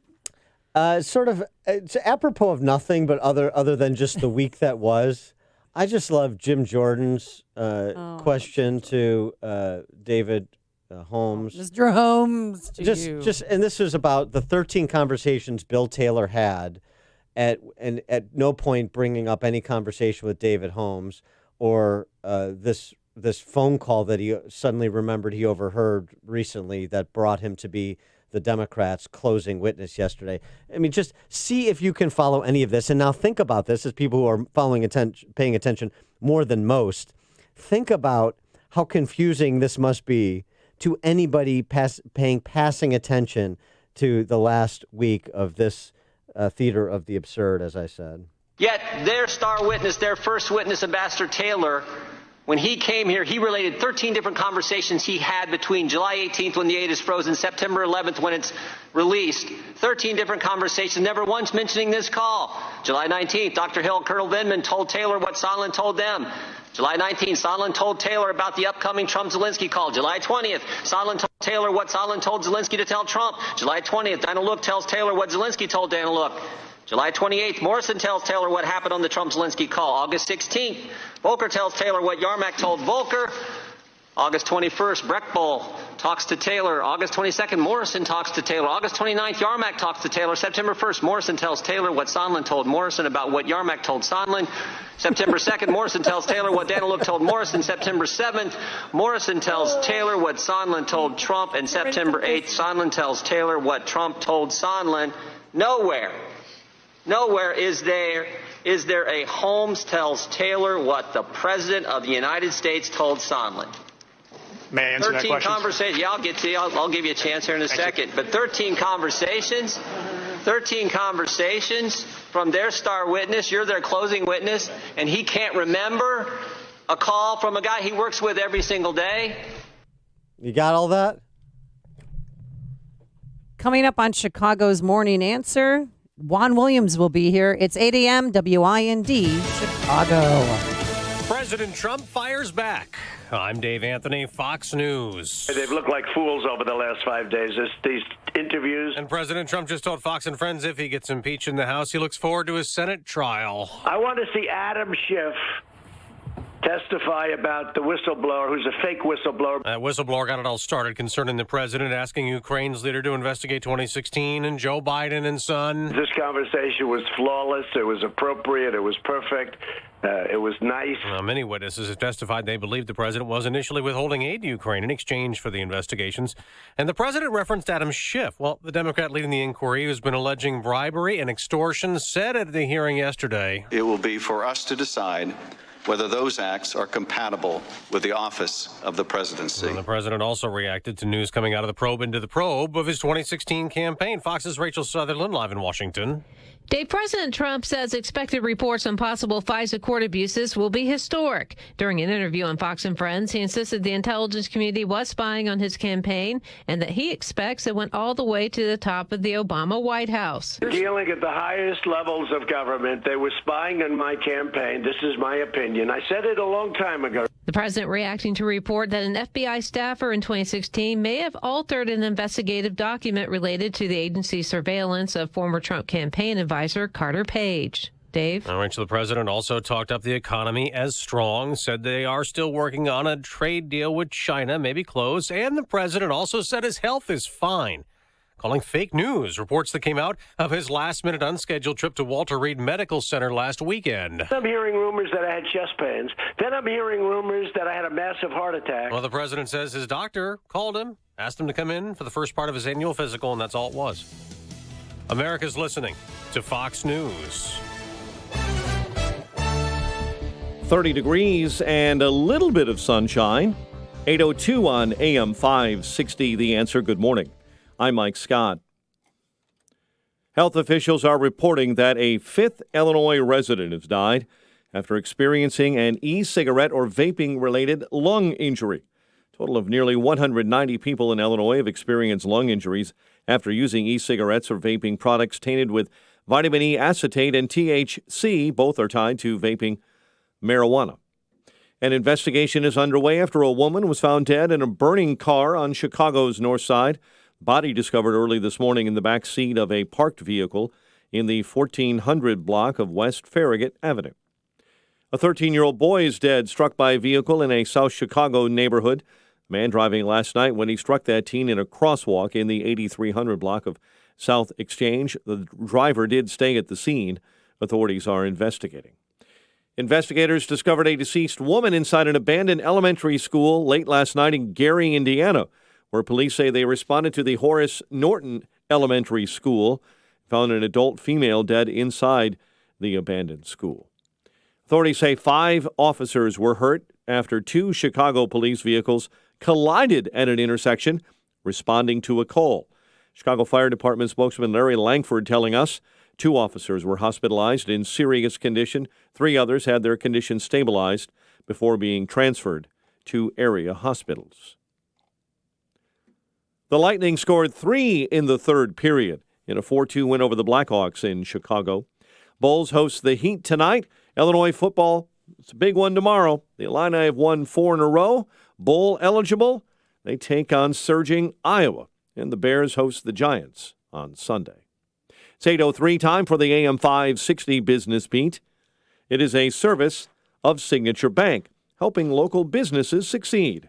Visit signaturebank.bank for all your commercial banking needs. Now the latest from the Fox Business Network. I'm Deirdre Bolton, and this is the Fox Business Report. People still like buying their shoes from Foot Locker. The sporting goods and athletic shoe company is reporting a stronger than expected quarter. Its earnings and sales improved. Foot Locker shares are rallying up 3% before the Wall Street Open. However, J.M. Smucker's business was disappointing in the recent quarter. Smucker is the maker of its namesake jellies and jams and Folgers coffee. It's also lowering its expectations for the year. You'll be able to pre-order a 5G phone from AT&T starting Monday. The company says it'll be selling the Samsung Galaxy Note 10 Plus 5G. The unit starts at $350 with a qualifying installment plan, an unlimited data plan, and a trade-in. The Dow dropped 54 yesterday. NASDAQ lost 20. S&P down almost 5. That's your Fox Business Report. I'm Ginny Cosola. Invested in you.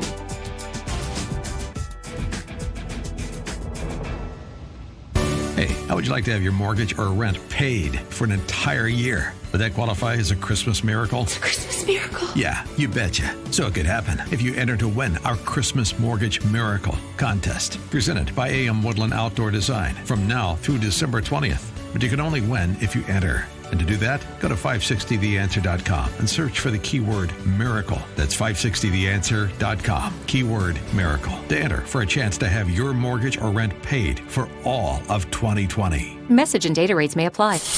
Help! Seriously, I'm too young for hair loss. My hairline keeps creeping back. Receding? I've got this bald spot. It's thinning everywhere. I'm gonna have to give up and shave it. Dude, put down the razor, because Bosley, America's #1 hair restoration expert, is about to give you your real hair back permanently. Don't ignore the signs of hair loss. Bosley is giving away an absolutely free information kit that reveals all the signs, and a free gift card to anyone who texts SECRET to 85850. Bosley will show you for free how great your hair could look. Using the latest technology, Bosley's solution to hair loss is permanent and protected by the Bosley Guarantee. Plus, since Bosley has new non-surgical options, you owe it to yourself to text now for an absolutely free information kit and a gift card for $250 off, no matter what level of hair loss you have. Text SECRET to 85850. That's SECRET to 85850. If you know the value of good machines, then it's high time we got together. We're Bailey Industrial, builders of metal and woodworking equipment. Hard-working machines for hard-working people. We stand behind our equipment and make sure our equipment stands behind you with the after-sales support you need to keep your shop running smoothly, which means making sure you have what you need when you need it, typically shipping within 72 hours or less. So whether you're a fabricator or manufacturer of metal or wood products, go to 920machine.com and we'll send you a catalog. Over 400 pages of what you love most, machines. So whatever you're looking to build or manufacture, do it with Bailey Industrial, the company you can trust to give you the equipment and service you can rely on. Because if it's worth doing right, it's only right to do it with Bailey. Get the Machine Lover's Dream catalog free by calling 920-MACHINE or go to 920machine.com. Get your free catalog while they last at 920machine.com. It's 8:07 in the AM 560 Traffic Center. Here's Jim Telemonte. Kennedy inbound traffic is stop and go Nagle to the Burns Circle. It's 51 minutes from O'Hare to downtown, 24 from Montrose, 20 in the Express. Outbound 44 minutes downtown to the airport. It's 26 minutes, Lake Cook Junction, outbound 24. The Eisenhower is running 55 minutes, 390 to downtown, 40 from Manheim. Outbound 42 minutes to 390. Stevenson 53 minutes, 355. Lakeshore Drive outbound 45. The Ryan is 28 minutes, 95th to downtown. I-57 Bishop Fort both 29 minutes from I-80 to the Verge. Northbound Tri-State traffic's heavy LaGrange Road to 47th and from the Reagan Tollway to the Eisenhower. Reagan Tollway delays for the Aurora Toll to 59. Veterans Memorial out to the Reagan Tollway. That's traffic. I'm Jim Telemonte. On AM 560, The Answer. Chicago's Morning Answer continues next in our 1-hour heating and air conditioning weather center. Our morning meteorologist, Steve Williams. Some clouds to start things off today, then sunshine, the high 39. Clear to partly cloudy tonight, low 26.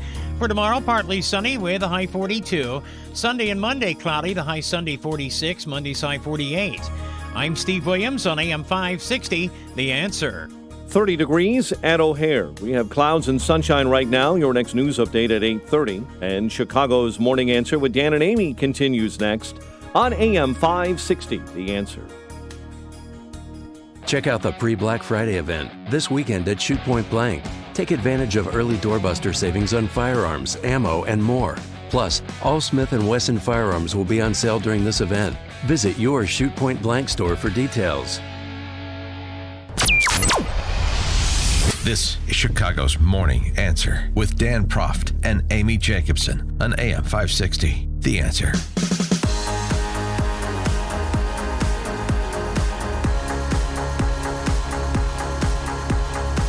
Top of the morning, Dan and Amy. Democrats have concluded their case in chief. Ready to call the question and just move this thing along? Why not do it now? Fiona Hill was their chief witness yesterday. A hero, a true. I mean, everyone that gets up there is either a hero or a brilliant witness, bombshell testimony. And one of the bombshells, according to so much of the hyperventilating coverage, was Fiona Hill saying this at the outset of her testimony. Some of you on this committee appear to believe that Russia and its security services did not conduct a campaign against our country, and that perhaps, somehow, for some reason, Ukraine did. This is a fictional narrative that has been perpetrated and propagated by the Russian security services themselves. Okay. Let's take both of those in turn. Devin Nunes took the first part, the idea that some of those on the House Intelligence Committee, meaning the Republicans, don't believe that Russia meddled in the 2016 election. He had to remind Ms. Hill and those watching, and those tweeting, to no avail, of course, that it was the House Intelligence Committee, when he was chairman, that put together a report, actually, on Russian meddling in the 2016 election. That in March 2018, Intelligence Committee Republicans published the results of a year-long investigation into Russian meddling. The 240-page report analyzed 2016 Russian meddling campaign, the U.S. government reaction to it, Russian campaigns in other countries, and provided specific recommendations to improve American election security. I'm going to ask my staff to hand these reports to our two witnesses today just so they can have a recollection of their memory. As America may or may not know, Democrats refused to sign on to the Republican report. Instead, they decided to adopt minority views filled with collusion conspiracy theories. Needless to say, it is entirely possible for two separate nations to engage in election meddling at the same time, and Republicans believe we should take meddling seriously by all foreign countries, regardless of which campaign is the target. So the only one who was spinning an unfounded theory turned out to be Fiona Hill on that topic. In addition to that, on the other piece, Ukraine, I don't know. I'm looking at August 14th, 2016 New York Times report on the so-called Black Ledger, the document alleging millions of off-the-book payments to then campaign chairman Paul Manafort by his former client Viktor Yanukovych, the ousted pro-Russian president of Ukraine. I'm looking at a January 2017 Politico article, Ukrainian efforts to sabotage Trump backfire. I'm looking at an op-ed in The Nation, which is a left outlet. The full scope of Ukraine's impact on the 2016 election has yet to be examined. Ukraine's role in the 2016 race is undeniable, writes Lev Golinkin. In the summer of 2016, Kiev's release of the Black Ledger resulted in Manafort's ouster from the Trump campaign. The actions of foreign actors, however well-intentioned, directly impacted an American election. So is that a conspiracy theory? Or is it accurate to say that there was meddling in the 2016 election by both Russia and Ukraine to the benefit of perhaps different candidates for different reasons, but interference nonetheless? For more on this topic and the week that was and the impeachment proceeding, we're pleased to be joined by Juan Williams, Fox News contributor and columnist for The Hill. Juan, thanks for being with us. Appreciate it. My pleasure. Good morning. Good morning. So what about that? Is that fair to say that it was Russia and Ukraine, not Russia or Ukraine? I mean, that's like, talking about a minor league team in Evanston and the New York Yankees or the Chicago Cubs. I mean, there's no question about the magnitude of Russian interference, about how they had connections to the Trump campaign, how they managed WikiLeaks, which then hacked the DNs, and distributed it in order to get mainstream media. That's not what Fiona Hill said, though. I didn't ask well, magnitude. You asked me. I know, I didn't ask you magnitude. Fiona Hill was a terrific witness. Of course. And made it clear, I think, that the extent of the Russian interference is not comparable to what happened with the Ukraine. Somebody writing an op-ed because they think, hey, I think Hillary's going to win, so I'm going to say, why is Trump saying Crimea should be part of Russia and that speculating that some Crimeans would prefer to be Russians, that's a totally political act, as Ms. Hill said, done by many people in many countries, but it does not constitute interference or manipulation of the kind that the Russians perpetrated. Kiev court found differently, but I suppose we're supposed to dismiss that too. We can argue magnitude after we establish that what she said is inaccurate. What she said about Ukraine is inaccurate in her opening statement. But I mean, you can't even concede that. This is why it's difficult to have a conversation on these topics. What did she say that was inaccurate? Let's hear her again. Let's hear her again. Let's go back to the tape. Some of you on this committee appear to believe that Russia and its security services did not conduct a campaign against our country, and that perhaps, somehow, for some reason, Ukraine did. This is a fictional narrative that has been perpetrated and propagated by the Russian security services themselves. So the whole thing is fictional, that some people which is the belief that that House Intel Republicans don't believe that Russia meddled, and then Devin Nunes referred her to the Republican-led committee's report on the topic, and that Ukraine in any way interfered. Both are fictional. In point of fact, it's Fiona Hill's statement that's fictional. No, in fact, Devin Nunes undermined his own statement when he said, right there, we believe many countries interfered. And then he goes on, it's almost like I wish Donald Trump, forget Devin Nunes, forget the House Intelligence Committee, because I think they're largely stooges for Trump. But you must have read Trump's conversation with President Zelensky of the Ukraine, in which he talks about CrowdStrike and whether or not there's a server hidden in the Ukraine that was used to hack the DNC. He's pointing to the Ukrainians as the perpetrators of the interference in 2016. He's not talking about the Russians. So maybe Donald Trump should read that House Intelligence report. Okay, all right. So the House Intelligence report that establishes that Russia meddled in the 2016 election. So remember, Devin Nunes said it was much more than Russia. Yes, including Russia. So it establishes that Russia meddled in the 2016 election. I mean, this is just remarkable to have these conversations. And by the way, Juan, your unwillingness to admit the facts is why Adam Schiff and company are losing independence with this charade that they're running here. This is just absurd. This is absurd. You're saying that that Nunez's report doesn't include Russia meddling in the 2016 election. I didn't say that. And it absolutely does. You know what? You need to calm down because in order for us to have a conversation, we just have to be straight with each other. And I didn't say that. What I said was the way the report was shaped was to suggest that there were many countries engaged in interference, and not to pinpoint that the primary perpetrator of this horror in terms of our democracy was Russia. That's not what Fiona Hill said. That's not what Fiona Hill said, and that's not what you said. Now you're recasting it, but regardless. That's exactly what she said. She did not say that. She said people on this committee that don't believe that Russia meddled.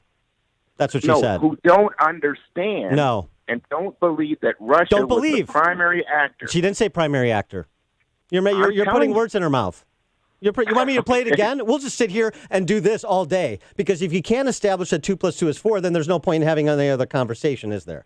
You want me to play it again for you? Because earlier you want me to play it again for you? Let me play it again for you. Let me play it again for you. Some of you on this committee appear to believe that Russia and its security services did not conduct a campaign against our country.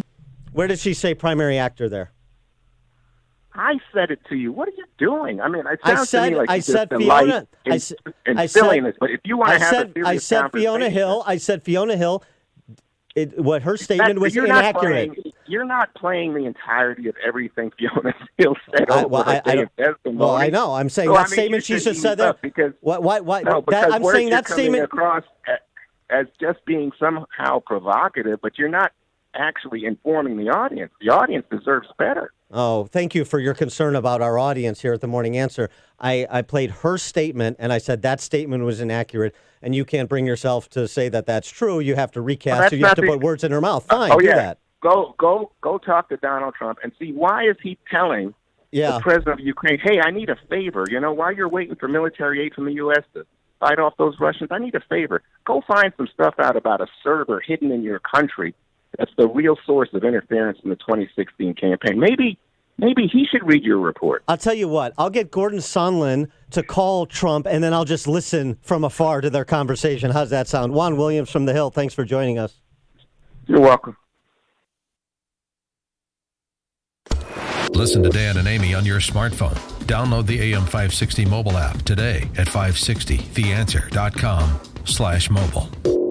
Sheet metal is a big part of commercial and industrial facilities. Look around your business and you'll quickly notice how many components use sheet metal. From fan systems and hoods to machinery guards and much more. For top quality sheet metal work, get to know the pros at Vans Industrial. Hi, I'm Dave Van Camp, owner of Vans Industrial. Vans Industrial is an industrial sheet metal contractor that can fabricate all types of alloys up to 1-inch plate. We perform jobs including chutes, hoppers, stacks, siding, and dust collection. We work in material handling facilities including steel, chemical, agricultural, food processing plants, and more. Vans Industrial can also design and perform the engineering for a complete turnkey installation. Our quality work is installed by trained mechanics who will work closely with you to make sure the job is done right.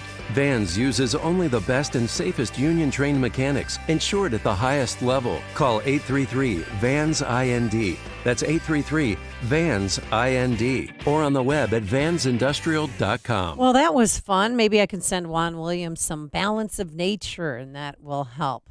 Help his memory? Help his ability to assimilate information? Nothing's better than fruits and veggies because we know you're not getting them on your own in your regular diet. A lot of the times we buy apples and peaches and celery and all that stuff, and we just let it rot in our refrigerator. So this is an easy way to get your daily dosage of fruits and veggies. Just 6 capsules of Balance of Nature. You're getting 10 servings of 31 fruits and veggies. You hear stories here all the time about how Balance of Nature has changed people's lives. I remember when I was at the Online Trading Academy in Lombard, I met a man who said he and his wife have been taking Balance of Nature for 5 years. Their energy level's high. They sleep better at night. But he said the craziest thing is that I do not feel any older. His joints don't ache. And that's impressive. That says a lot. So get your order of Balance of Nature right now. 35% discount and free shipping. Call right now, 800-246-8751. That's 800-246-8751. Use discount code Chicago. Or simply go to balanceofnature.com. Discount code Chicago. Did you miss the open enrollment this year? I can help you purchase a PPO health insurance plan at any time that eliminates the mandatory maternity coverage. This is Tom Marabali, your health insurance advocate and independent producer for Blue Cross Blue Shield of Illinois and other carriers. If you're over 50 and are covered by the Affordable Care Act, you're paying for maternity coverage every month whether you want it or not. In Chicago, the least expensive PPO health insurance plan under the ACA will cost $572 per month with a total out-of-pocket cost of $7,900 before your bills are paid at 100%. I can show you how to eliminate the mandatory maternity coverage and lower your monthly premium to $278 per month with a total out-of-pocket cost of $2,500 before your bills are paid at 100%. That's a savings of $294 a month and over $5,000 with my lower deductible. For a free quote and to see if you qualify, call me, Tom Marabali, at 630-863-3477. That's 630-863-3477. AM 560, The Answer. Dan and Amy getting some reaction from our conversation with Juan Williams. Was that a conversation? I know you were exchanging words. So well, I mean, if this was a court of law, I would have the judge direct Juan Williams to answer the question, but it's not. Jack and LaPorte, you're on Chicago's Morning Answer. Dan, that was awesome. You are the new Trey Gowdy. I wish you were up on that panel. For it. Yeah. I wish you were up on that panel interviewing those potato heads all week. It would be fun. That's my comment, and I'm sticking to it. Thanks for the call, Jack. That would be about the only thing fun about being a member of Congress would be the opportunity to have 5 minutes, or in the case of the respective councils, 45 minutes to interrogate some of these witnesses. Would you cry like Raja did? No. No, I don't see you as crying. No, I'm not one given for emotional outbursts of that sort. Ralph and Rantoul. Hi, Dan. Hey, thank you for sticking it to Juan. He bends his own words, bends your words, won't acknowledge facts. He's been doing this forever, and I'm glad that you held him to account, although admittedly difficult because he won't even admit what he said 5 seconds ago because he'll change it and accuse you of saying it. And I normally refrain from name-calling, but he is such a weasel. I don't even know how you can tolerate bringing him on the air. However, it is illustrative and enlightening because if anybody out there on the left is listening to that, if maybe they'll listen to his lying, his duplicitous, behavior, maybe they'll get a clue like, maybe people like Juan aren't the best spokespeople for us. Oh, wait a minute. Maybe we're a bunch of liars, but, I dream on. They listen to Juan, they think he's great, and they think you're horrible. But for people who care about facts, I can't stand listening to that guy. But thank God that you didn't let him run off with his normal bunch of bull jive lying. I can't stand that guy. Thanks for the call, Ralph. Well, that's why I just stuck on the call. If you can't agree with what Fiona Hill said in 15 seconds, which he clearly said, the clip we played 3 times, if you can't establish what she said and how that's wrong, then there's nothing else to talk about. It's just not an interesting conversation because it's just us essentially talking past one another, stating our views on what occurred during the week or any particular witness's testimony, and that's just not interesting. I don't think it's interesting for listeners. It's certainly not interesting to me. So you have to establish some baseline to have a dialogue. Jeff in Cal City.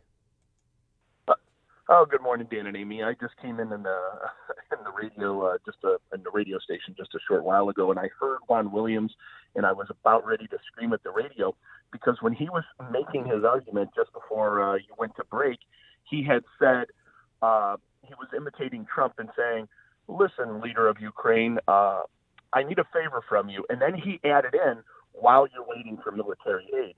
Trump never said that to anyone. He didn't say that to the Ukraine. Right. He didn't say that to anyone. But he had to add that in to give weight to his argument, which is completely fallacious. Thanks for the call, Jeff. And nobody testifying this week or has testified has said that either because, of course, it didn't happen. The point is that, Juan, is you have to be creative in these times if you want to try to persuade anybody, much like Schiff started this whole proceeding he was with. Lying. He was fabricating his own story. Yeah, just like Schiff. You're right. And his own narrative. And then, I mean, did you hear Schiff's closing argument yesterday? Oh yeah, you got to play this. It's good. But by no one other than the President of the United States, who almost on a daily basis at times would comment and tweet and propagate the idea that Russia's interference in our election was a hoax. And of course, we all remember that debacle in Helsinki when the president stood next to Vladimir Putin and questioned his own intelligence agencies. I wish I had heard just some of the righteous indignation we heard in the committee today when the president questioned that fundamental conclusion of our intelligence agencies. But of course, they were silent when the president said that. Oh, he has enjoyed his time in the sun more than anybody. Okay, and by the way, his eyes are eventually going to pop out of his head. Right. Sorry. I don't mean to be rude, but Andy Kaufman from Taxi, right? Latka. The other thing about it is untrue. The president suffered a lot of criticism internally behind closed doors. Nikki Haley's talked about it, as well as publicly from conservatives, from members of Congress for how he handled Putin at Helsinki. So the idea that they stood silently by when the president did something, approached Putin the way that he did, that was uncomfortable to a lot of people, myself included, that nobody said anything, is a lie. It's just a lie. And, oh, by the way, it also, Schiff also fails to mention what the Trump administration has actually done and the tough line they've taken from a policy perspective on Russia. Policy outcomes that, again, I suspect most of the witnesses testifying would support the sanctions that have been imposed on Russia, just as they support the aid that was provided to Ukraine. Owen in Willowbrook, you're on Chicago's Morning Answer. Hello, Dan and Amy. Hey, Dan, it's very difficult to set somebody straight when he went to the school of Adam Schiff parody. So I think you did a great job, but people like that just don't want to listen. I hear you. Thanks for the call, Owen. Appreciate it. Coming up on Chicago's Morning Answer, we're going to talk to Sarah Cook at 8:38. She's a senior research analyst and China Media Bulletin Director for Freedom House. We're going to talk to her about, religious freedom or the lack thereof in communist China. That's at 8:38. But now let's head straight into that newsroom. Here is Mike Scott. A little sunshine right now. Clouds on the way, 30 degrees. President Trump calling the revelation. An FBI official is being investigated for changing records, just the start. President saying this morning that by the time it is over, it will be one of the biggest political scandals of the century. There are reports the Justice Department's investigation has found someone changed records related to the surveillance of the Trump campaign. House wrapping up its public hearings on the impeachment inquiry of President Trump. For now, no further hearings are scheduled. House Speaker Nancy Pelosi is not ruling out the possibility of more. As the court has declared in the case of Richard Nixon unanimously, the Congress has the right to subpoena and inquiry, and they should be coming before us. Ohio Republican Jim Jordan saying Democrats still have not gotten over the election of President Donald Trump. Democrats have never got over the fact that this new guy who's never been in this town, never been in politics, this new guy came in here and has shaken this place up. And that drives them crazy. They've never accepted the will of 63 million Americans. They've never accepted the fact that Donald Trump won an electoral college landslide.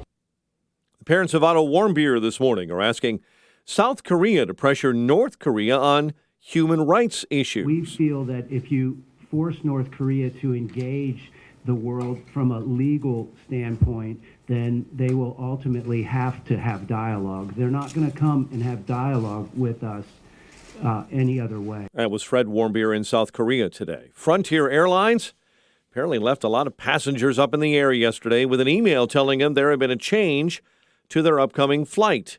Frontier later explained the emails were sent out in error and that passengers can verify their upcoming trips on the airline's website.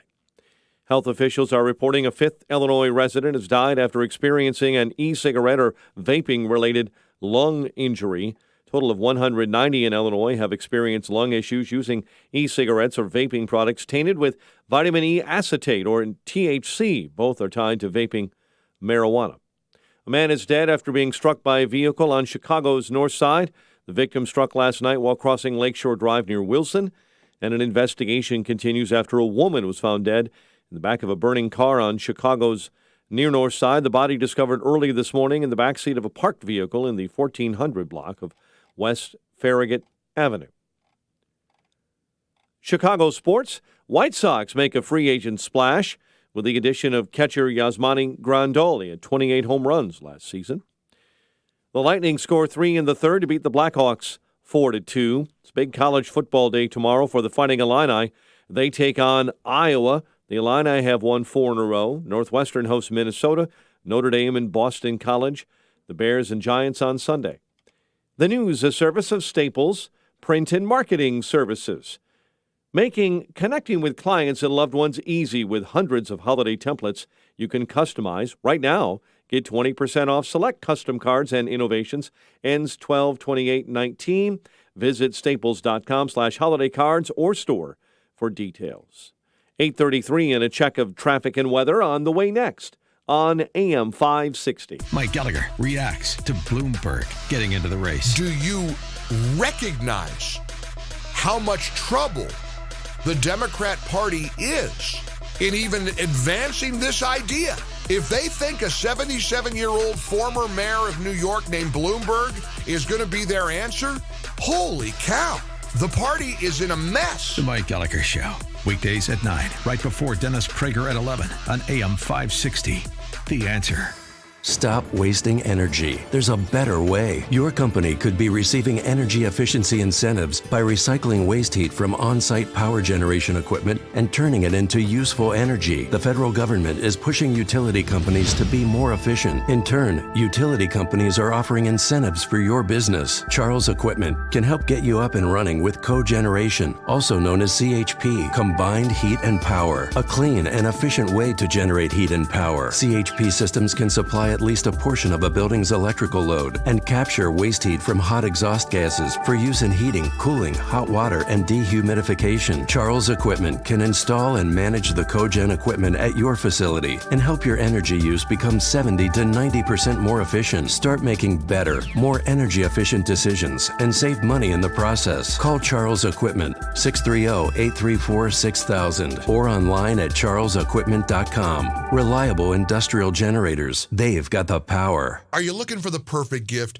I hope you'll check out Roland's Jewelers in downtown Libertyville. I love these guys. Mike Gallagher here at Roland's. Not only do they care about making America great again, they also care about making your holiday moments memorable. You know, buying jewelry is about trust. Roland's is the go-to place. You're going to see why when you visit RolandsJewelers.com or head to downtown Libertyville to work with them in person. It's no hassle. They'll show you pieces from the top designers, Simon G. with beautiful pendants. The Hearts on Fire diamond earrings are a great choice. Italian designer Roberto Coin's collection is gorgeous. Ken over at Roland's is offering up to $500 for AM 560 The Answer listeners. Not just for jewelry, but luxury timepieces, like the watch I wear from Roland's, Shinola, or Longines, or Tag Heuer. Your choice. Roland's Jewelers makes your gift giving easy. RolandsJewelers.com. Let them help you in-store in downtown Libertyville. Roland's Jewelers is a family-owned jeweler you can trust.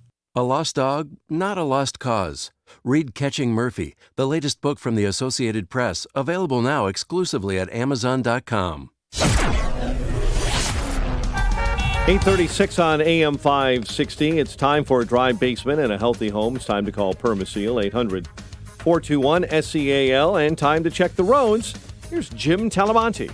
in Waukegan, Washington is blocked west of Jackson due to a fire. Inbound Kennedy delays start at Central. It's 44 minutes O'Hare to downtown, 30 from Montrose, 20 in the Express. How about 33 minutes to the airport? Eden's 20 minutes like Cook to the Junction. How about 25? About Eisenhower. 51 minutes, 390 to downtown, 39 from Manheim. How about 42 minutes to 390?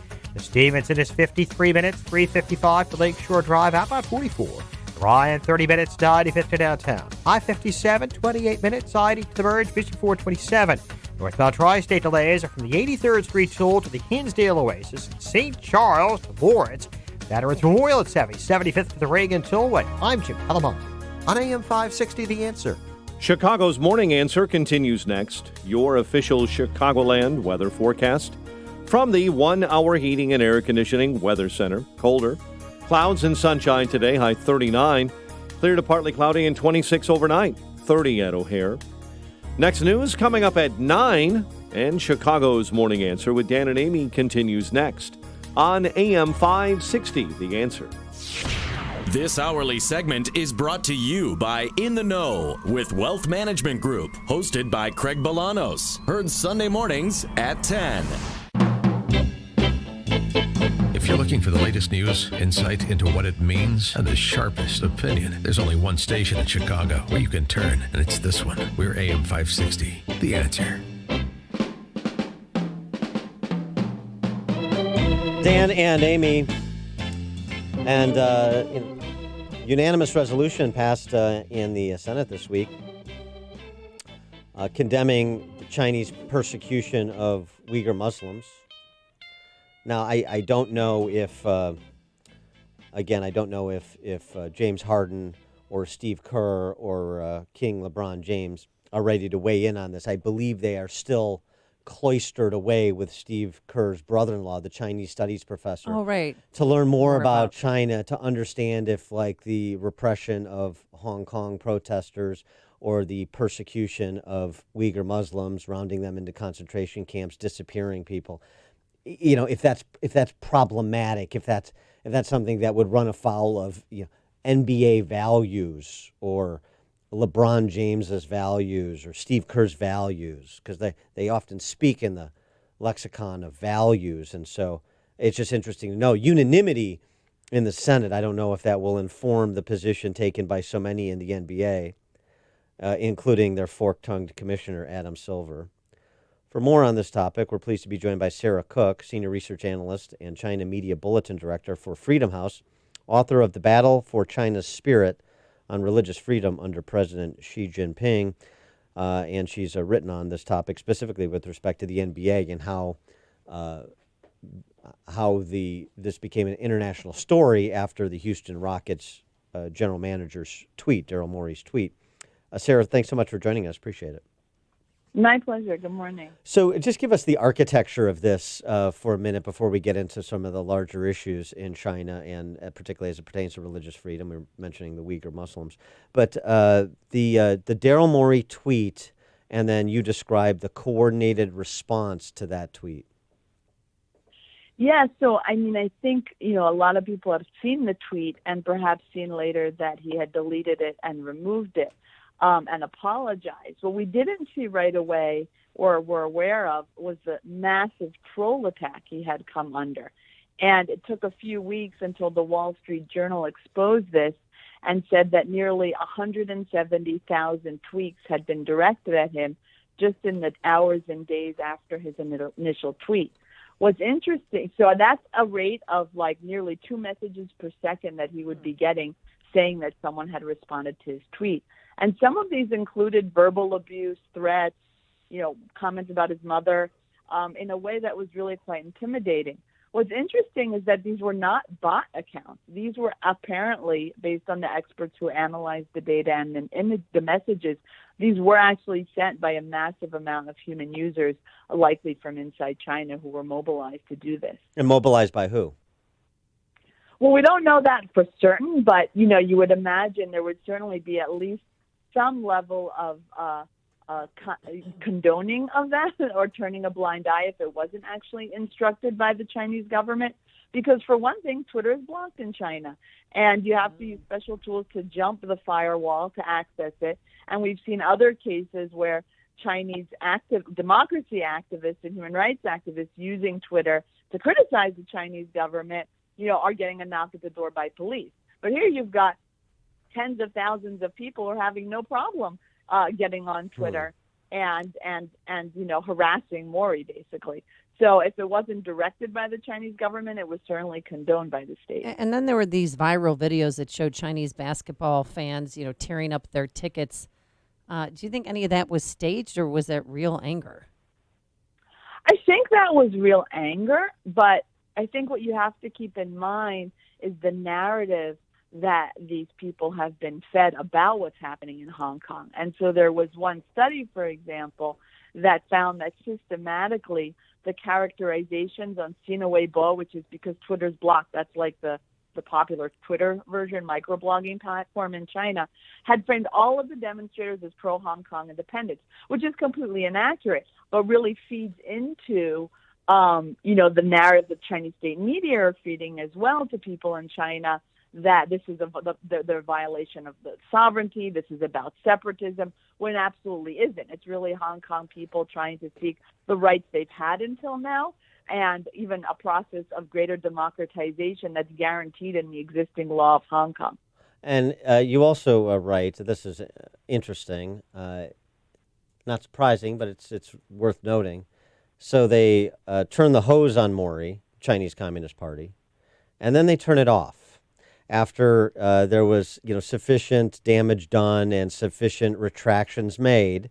And they say, okay, you learned your lesson. The Chinese value the NBA because it's bread and circuses for the people they oppress. So there's benefit that the Chinese government gets from this relationship with the NBA. The financial benefit to these NBA players and to the NBA as a institution is obvious and now well documented because of this flap. But the manipulation of the Chinese Communist government with respect to the NBA, okay, we're going to punish you, and now we're going to withdraw the punishment, but you just so you know what you're in for if you run afoul of our parameters. Yes, absolutely. And you see different aspects being removed. So on the one hand, you see this public anger unleashed, and then you do see instructions from government censors to Chinese websites telling them to refrain from hyping these topics. Now, that could be to tamper the flames, but also to, but also because they don't want people starting to look up what's really going on and finding out. So I think there's a combination of those dynamics. But you do see other aspects of the ban, especially on the Houston Rockets, continuing.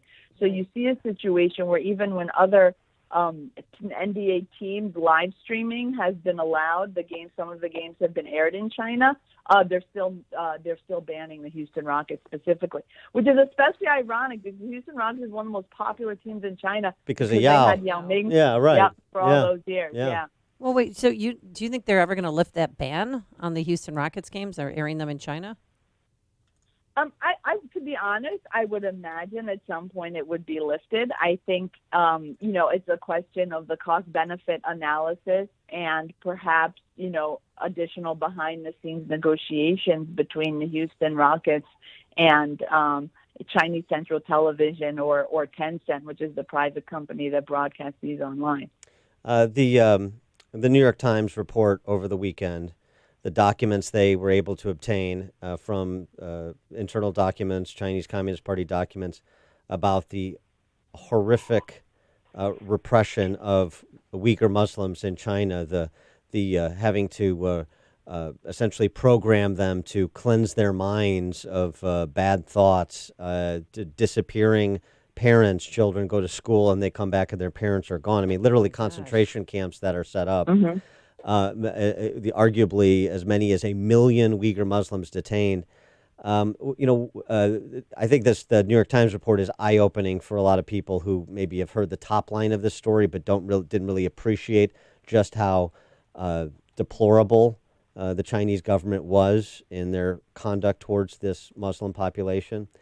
Can you give us more of context to this, and what, if anything, that knowledge in the West about the repression going on in China will how that will impact what the Chinese government does going forward?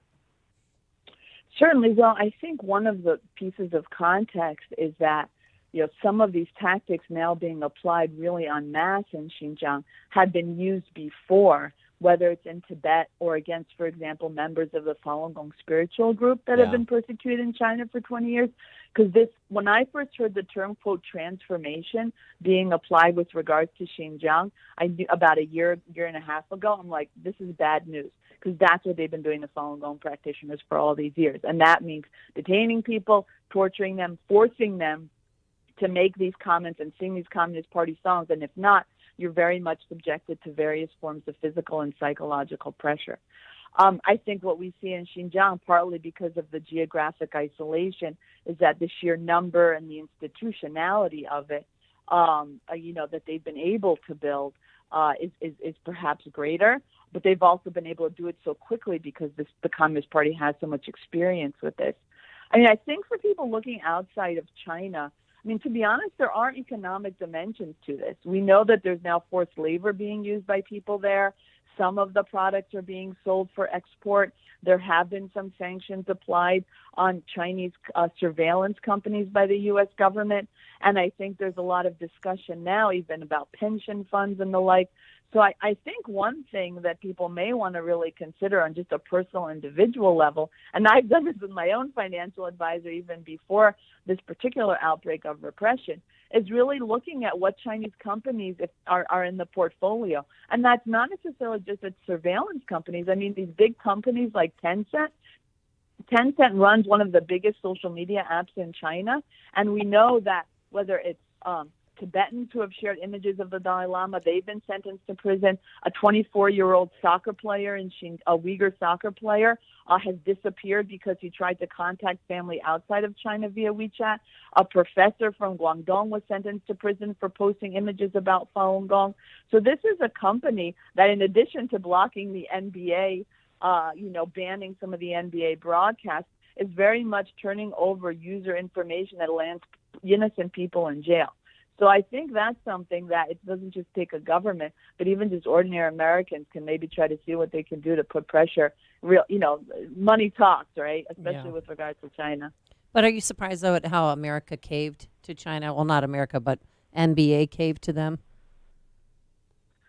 I think it's disappointing. It's not entirely surprising in the sense that we've seen lots of other American companies who have caved, and not just American ones, other multinationals.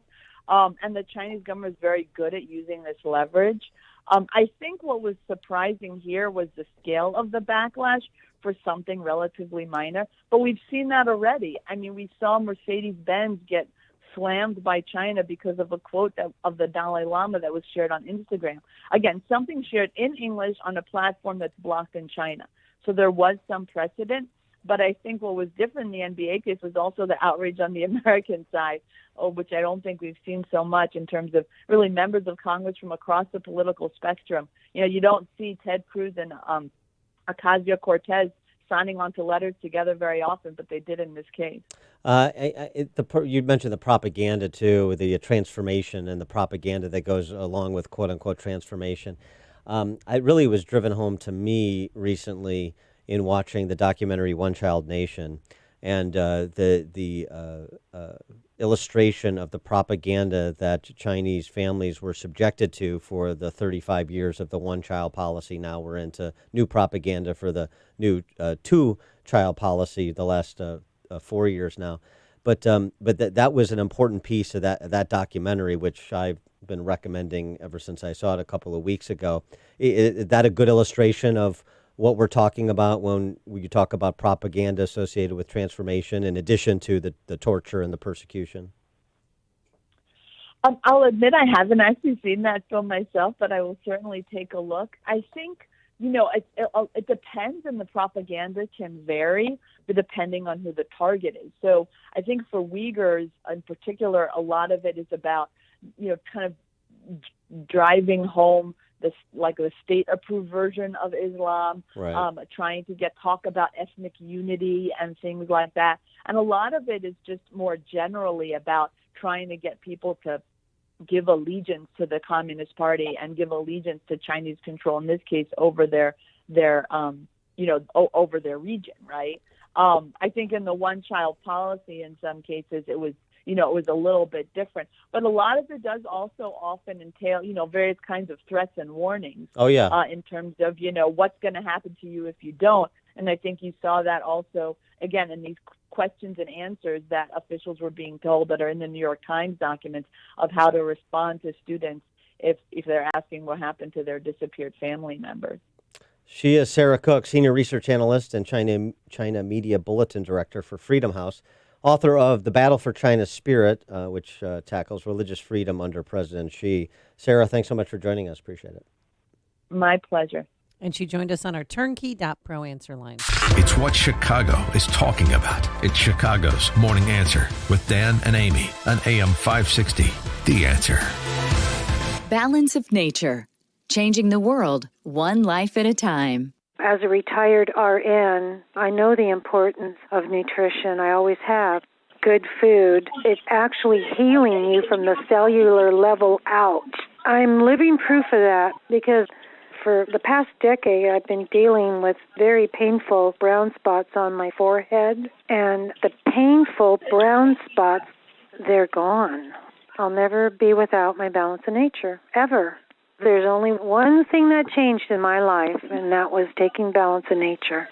Experience the Balance of Nature difference for yourself. Call or go online now and become a preferred customer, which gives you our best pricing and free shipping. And we will take an additional 35% off of your first order. This will be a limited time offer, so don't wait. Call 800-2468-751 or go to balanceofnature.com and use discount code CHICAGO. Hey, if you own a business and are planning for 2020, listen up. There's big changes coming to Windows 7. Windows 7 is expiring in mid-January, and Microsoft will stop releasing updates and patches for this version. Now, without those updates, your network security will be compromised. Windows 10 is a required operating system to keep your network secure. And Turnkey IT, locally owned and operated, can help you keep your business's information, employee information, and most importantly, customer information safe with a free security audit that's normally valued at $600. They'll even recommend a complete strategy that offers protection for your company's data and network. Let the pros at Turnkey IT help you start the year out right with the ultimate security protection and a network upgrade. You've heard the Turnkey IT name for a long time on AM 560, and they're just like you, a locally owned business that understands the needs of other local businesses. In fact, Turnkey IT specializes in working with businesses that employ 5 to 200 employees. So leave the technical stuff to the pros so you can focus on what's important. Visit turnkey.pro today. That's turnkey.pro. Message and data rates may apply. Help! Seriously, I am too young for hair loss. My hairline keeps creeping back. Receding? I got this bald spot. It's thinning everywhere. I'm gonna have to give up and shave it. Dude, put down the razor, because Bosley, America's #1 hair restoration expert, is about to give you your real hair back permanently. Don't ignore the signs of hair loss. Bosley is giving away an absolutely free information kit that reveals all the signs, and a free gift card to anyone who texts SECRET to 85850. Bosley will show you for free how great your hair could look. Using the latest technology, Bosley's solution to hair loss is permanent and protected by the Bosley Guarantee. Plus, since Bosley has new non-surgical options, you owe it to yourself to text now for an absolutely free information kit and a gift card for $250 off, no matter what level of hair loss you have. Text SECRET to 85850. That's SECRET to 85850. The Illinois Family Institute believes in the good people of Illinois. We're their voice in Springfield, and we keep them informed about what's happening in government, local school districts, and in our culture. And yes, we know there are a lot of problems with Illinois. Taxes are too high, indoctrination going on in our government schools. Many of our elected officials think commercialized marijuana, more gambling, and taxpayer funding of abortion will solve our state's problems. The Illinois Family Family Institute is here to stand for the people of Illinois and the common sense values that we share. We have some great resources for folks who would like to make a difference. I'm Dave Smith with Illinois Family Institute. If you want to be part of the solution, please give us a call and visit our website, 708-781-9328 or illinoisfamily.org. illinoisfamily.org.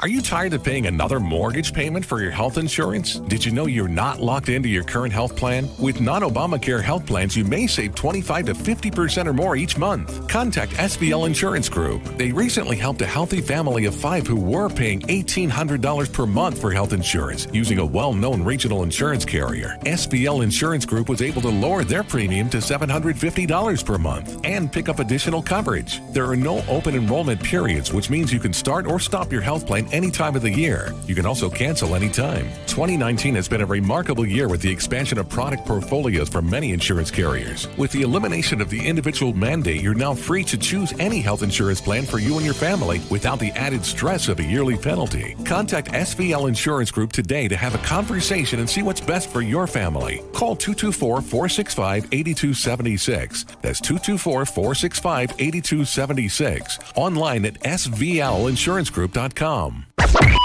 AM 560, The Answer. Thank you to Elgin Eye Clinic, Bill Napleton Cadillac, HealthInsuranceMentors.com, Chris Jacobs and Associates with Century 21 Affiliated. The list goes on and on. Ron Wexler with Keller Williams Preferred Realty, my buddy Dickie Ranieri at 100 South Chop House in Elmhurst, and so forth. Yeah, this is they've become business benefactors. And what that is you make a one-time donation to Food for the Poor. And this year we're helping Venezuelans who have fled to Colombia. $2,500 tax-deductible donation. The money goes to Food for the Poor. The money helps those in need who are starving to death. And as a way of saying thank you, we give you 40 60-second commercials that will air Monday through Friday. We don't stick you on the weekends. And it's really a great way to elevate your business to the next level. Slots are filling up quickly. Do this today. Call Ann Jeanette, our sales manager, at 847-472-8951. 847-472-8951 and ask about the Business Benefactor Program. Or you can also visit 560theanswer.com and search for the keyword food. Again, our goal this holiday season to provide food for a year for 600 Venezuelan families who are refugeed in Colombia, having to flee the ravages of Maduro socialism in Venezuela. And Food for the Poor, 11 feeding stations that feed 9,000 people a day. So we're just doing our small part here in Chicagoland to help those in dire need, life and death need of food in Colombia, refugees from Venezuela. All right. Thanks so much in advance, though, for your generosity. Thanks for making us a part of your work week. Thanks to Justin Kosick, our technical producer, and Quinn McCarthy, who is, what is he today? Yeah, you come up with something. Well, maybe I don't want, he's a great father. There you go. So boring. Lame. It is now 9 a.m. WIND, Chicago. There's nothing there. I'm